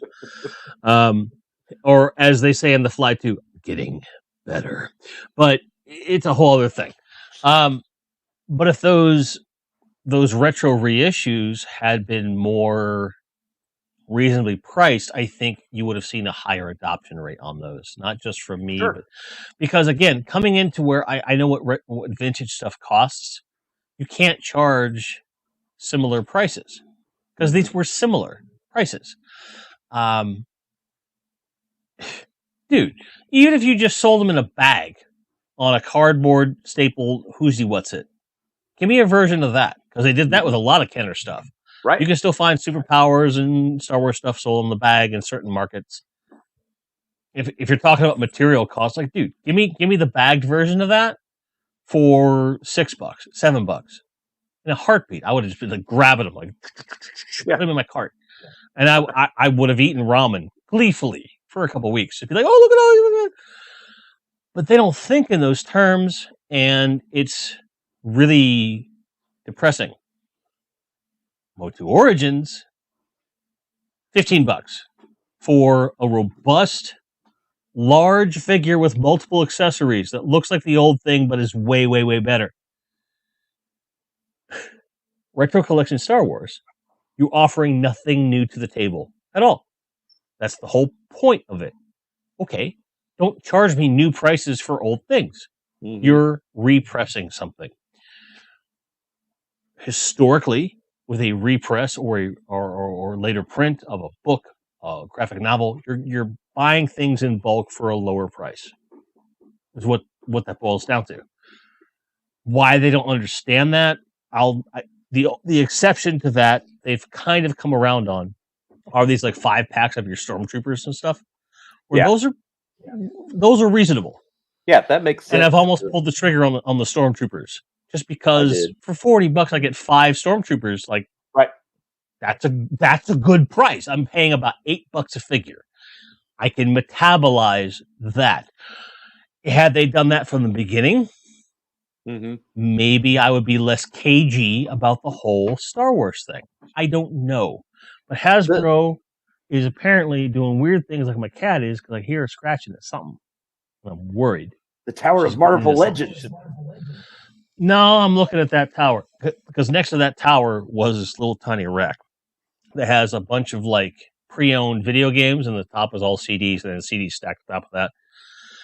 4 nights in a row, she knocked it over, and I was like, ah! So I just boxed all the CDs up, put the CDs away, and then it's just kind of half knocked over. Whatever. But anyway, I feel like Hasbro has lessons to learn from Mattel. As crappy as Mattel can get, they're not Hasbro levels of crap. I understand that creates a lesser of two evils approach, but if we're going apples to apples, Mattel has way more positive, shall we say, clout for collectors than Hasbro does. And as long as Mattel doesn't turn into Hasbro, which they got very close with on this most recent Mattel Creations BS. I've made that abundantly clear. Don't turn into Hasbro. That's all we ask. All we ask. Like, for the love of God. Right. So this could be a whole other conversation, which we should have at a later date. I've already taken up 3 hours of your time. More than that, technically. So I am not going to get this moving in perpetuity, because as a budding content creator, you're going to learn that once you have your name attached to a channel, you're going to be in that much higher demand than you were before. I will not set this precedent. If you book Scuba Pete, book him for an hour and a half. And don't do what I did, which was take full advantage of his enthusiasm. It will wane over time. Enjoy this while you have it. So, I say all of that to ask you this question. If you've learned anything on this journey, from being a childhood collector to reinvigorating your own personal enthusiasm and discovering things through YouTube and getting the community, what's the biggest lesson you've learned as an adult integrating into this community over time? I think the biggest lesson learned is, it's going to sound hokey, but just tolerance and appreciation of other people's passion in what they collect, how they display it, if they don't display it. I mean, everybody's got their jam, and it's fun to get to know them on a personal level on why they like that, because you can just superficially just write them off like, oh, you like horror. I'm not into horror. Anyway, I don't want to be, I don't want to chat with you anymore. But if you learn about why they like that. Like, oh, my mom and dad took me to Friday the 13th every time it came out, and that was one of my great memories, where my parents would be like, oh, hell no, you're not going to see that movie, and be like, come on. So it's just learning why we like what we like as individual collectors. That's, I could have easily just, oh, well, you don't like Motu, G.I. Joe, Star Wars. Well, I don't, whatever. Anyway, moving on. Right. And just continue to consume and not engage. I like that there's so many people that I'm doing like real life with on this massively global scale. It's not like solitary confinement. That's something that YouTube has offered, and these channels, communities have offered, is that you can do life and do community with all these great people. You may not always agree, but that's okay. We're all friends in the end. When you get down to it, we're all 5 years old. We're all on the playground. Like, what figure did you get? Right. Yeah, it's good stuff. Like I said, I know it sounds hokey, but it's true. I would agree with that. So I'm going to put one last comment on the board. We're going to get some brief reactions on this, and then we'll go from there. Bjorn Jorgensen with Mattel does what has Bront. Has Bront. It's perfect. It's perfect. That's awesome. And I think we both agree. And with that, ladies and gentlemen, boys and girls, I give you Scuba Pete. Thank you for all the time you spent with us, for all the time you spent helping others, and now creating content, both before, but now officially. So now you are disqualified officially on That's YouTube. Right. I'm speaking from anything else. You're one of us now, motherfucker. You're one of us. So welcome to this. That's right. Welcome to this dark side hole of content creation. But I think you will Scuba Pete the hell out of the content you create. And I can't wait to see what you do over at Chasing 80s Toys with Chris and Jeff. Jeff has already said he'll be in on this. So we'll give it a few weeks, let some videos get under your craws. We'll bring it back on as a team and have the best ever discussion at a time, hopefully in keeping with Dutch time zones. Hopefully. I can't guarantee that because I'm weird. It's all right. Is there anything left to say that we haven't said on the stream that you would like to blurt out before we go? I just want to thank all the pals that showed up in the chat. It's just been this running list of who's who. Good stuff. Yes, I saw a lot of new names here, a lot of returning faces, but in terms of bulk, oh my goodness, oh gee, people that I know. It was nice to see so many of you here, and I'm not going to make any illusions about the fact this is because of Pete. Pete is loved by so many people in this community, myself included, that it was beautiful to see that manifest in this way. I want you to continue supporting anything he does. I hope you might watch my videos from time to time, but this is about Pete. I love you to death, man. Thank you for being here, but we're going to test drive an Audi 5000 because we Audi here. All right? Peace. Peace. And, you know, the whole thing. Da-da-da-da-da-da. I can't switch to my offline screen because things are being weird. I'm going to try. Nope, I can't do it. Sorry. Bye.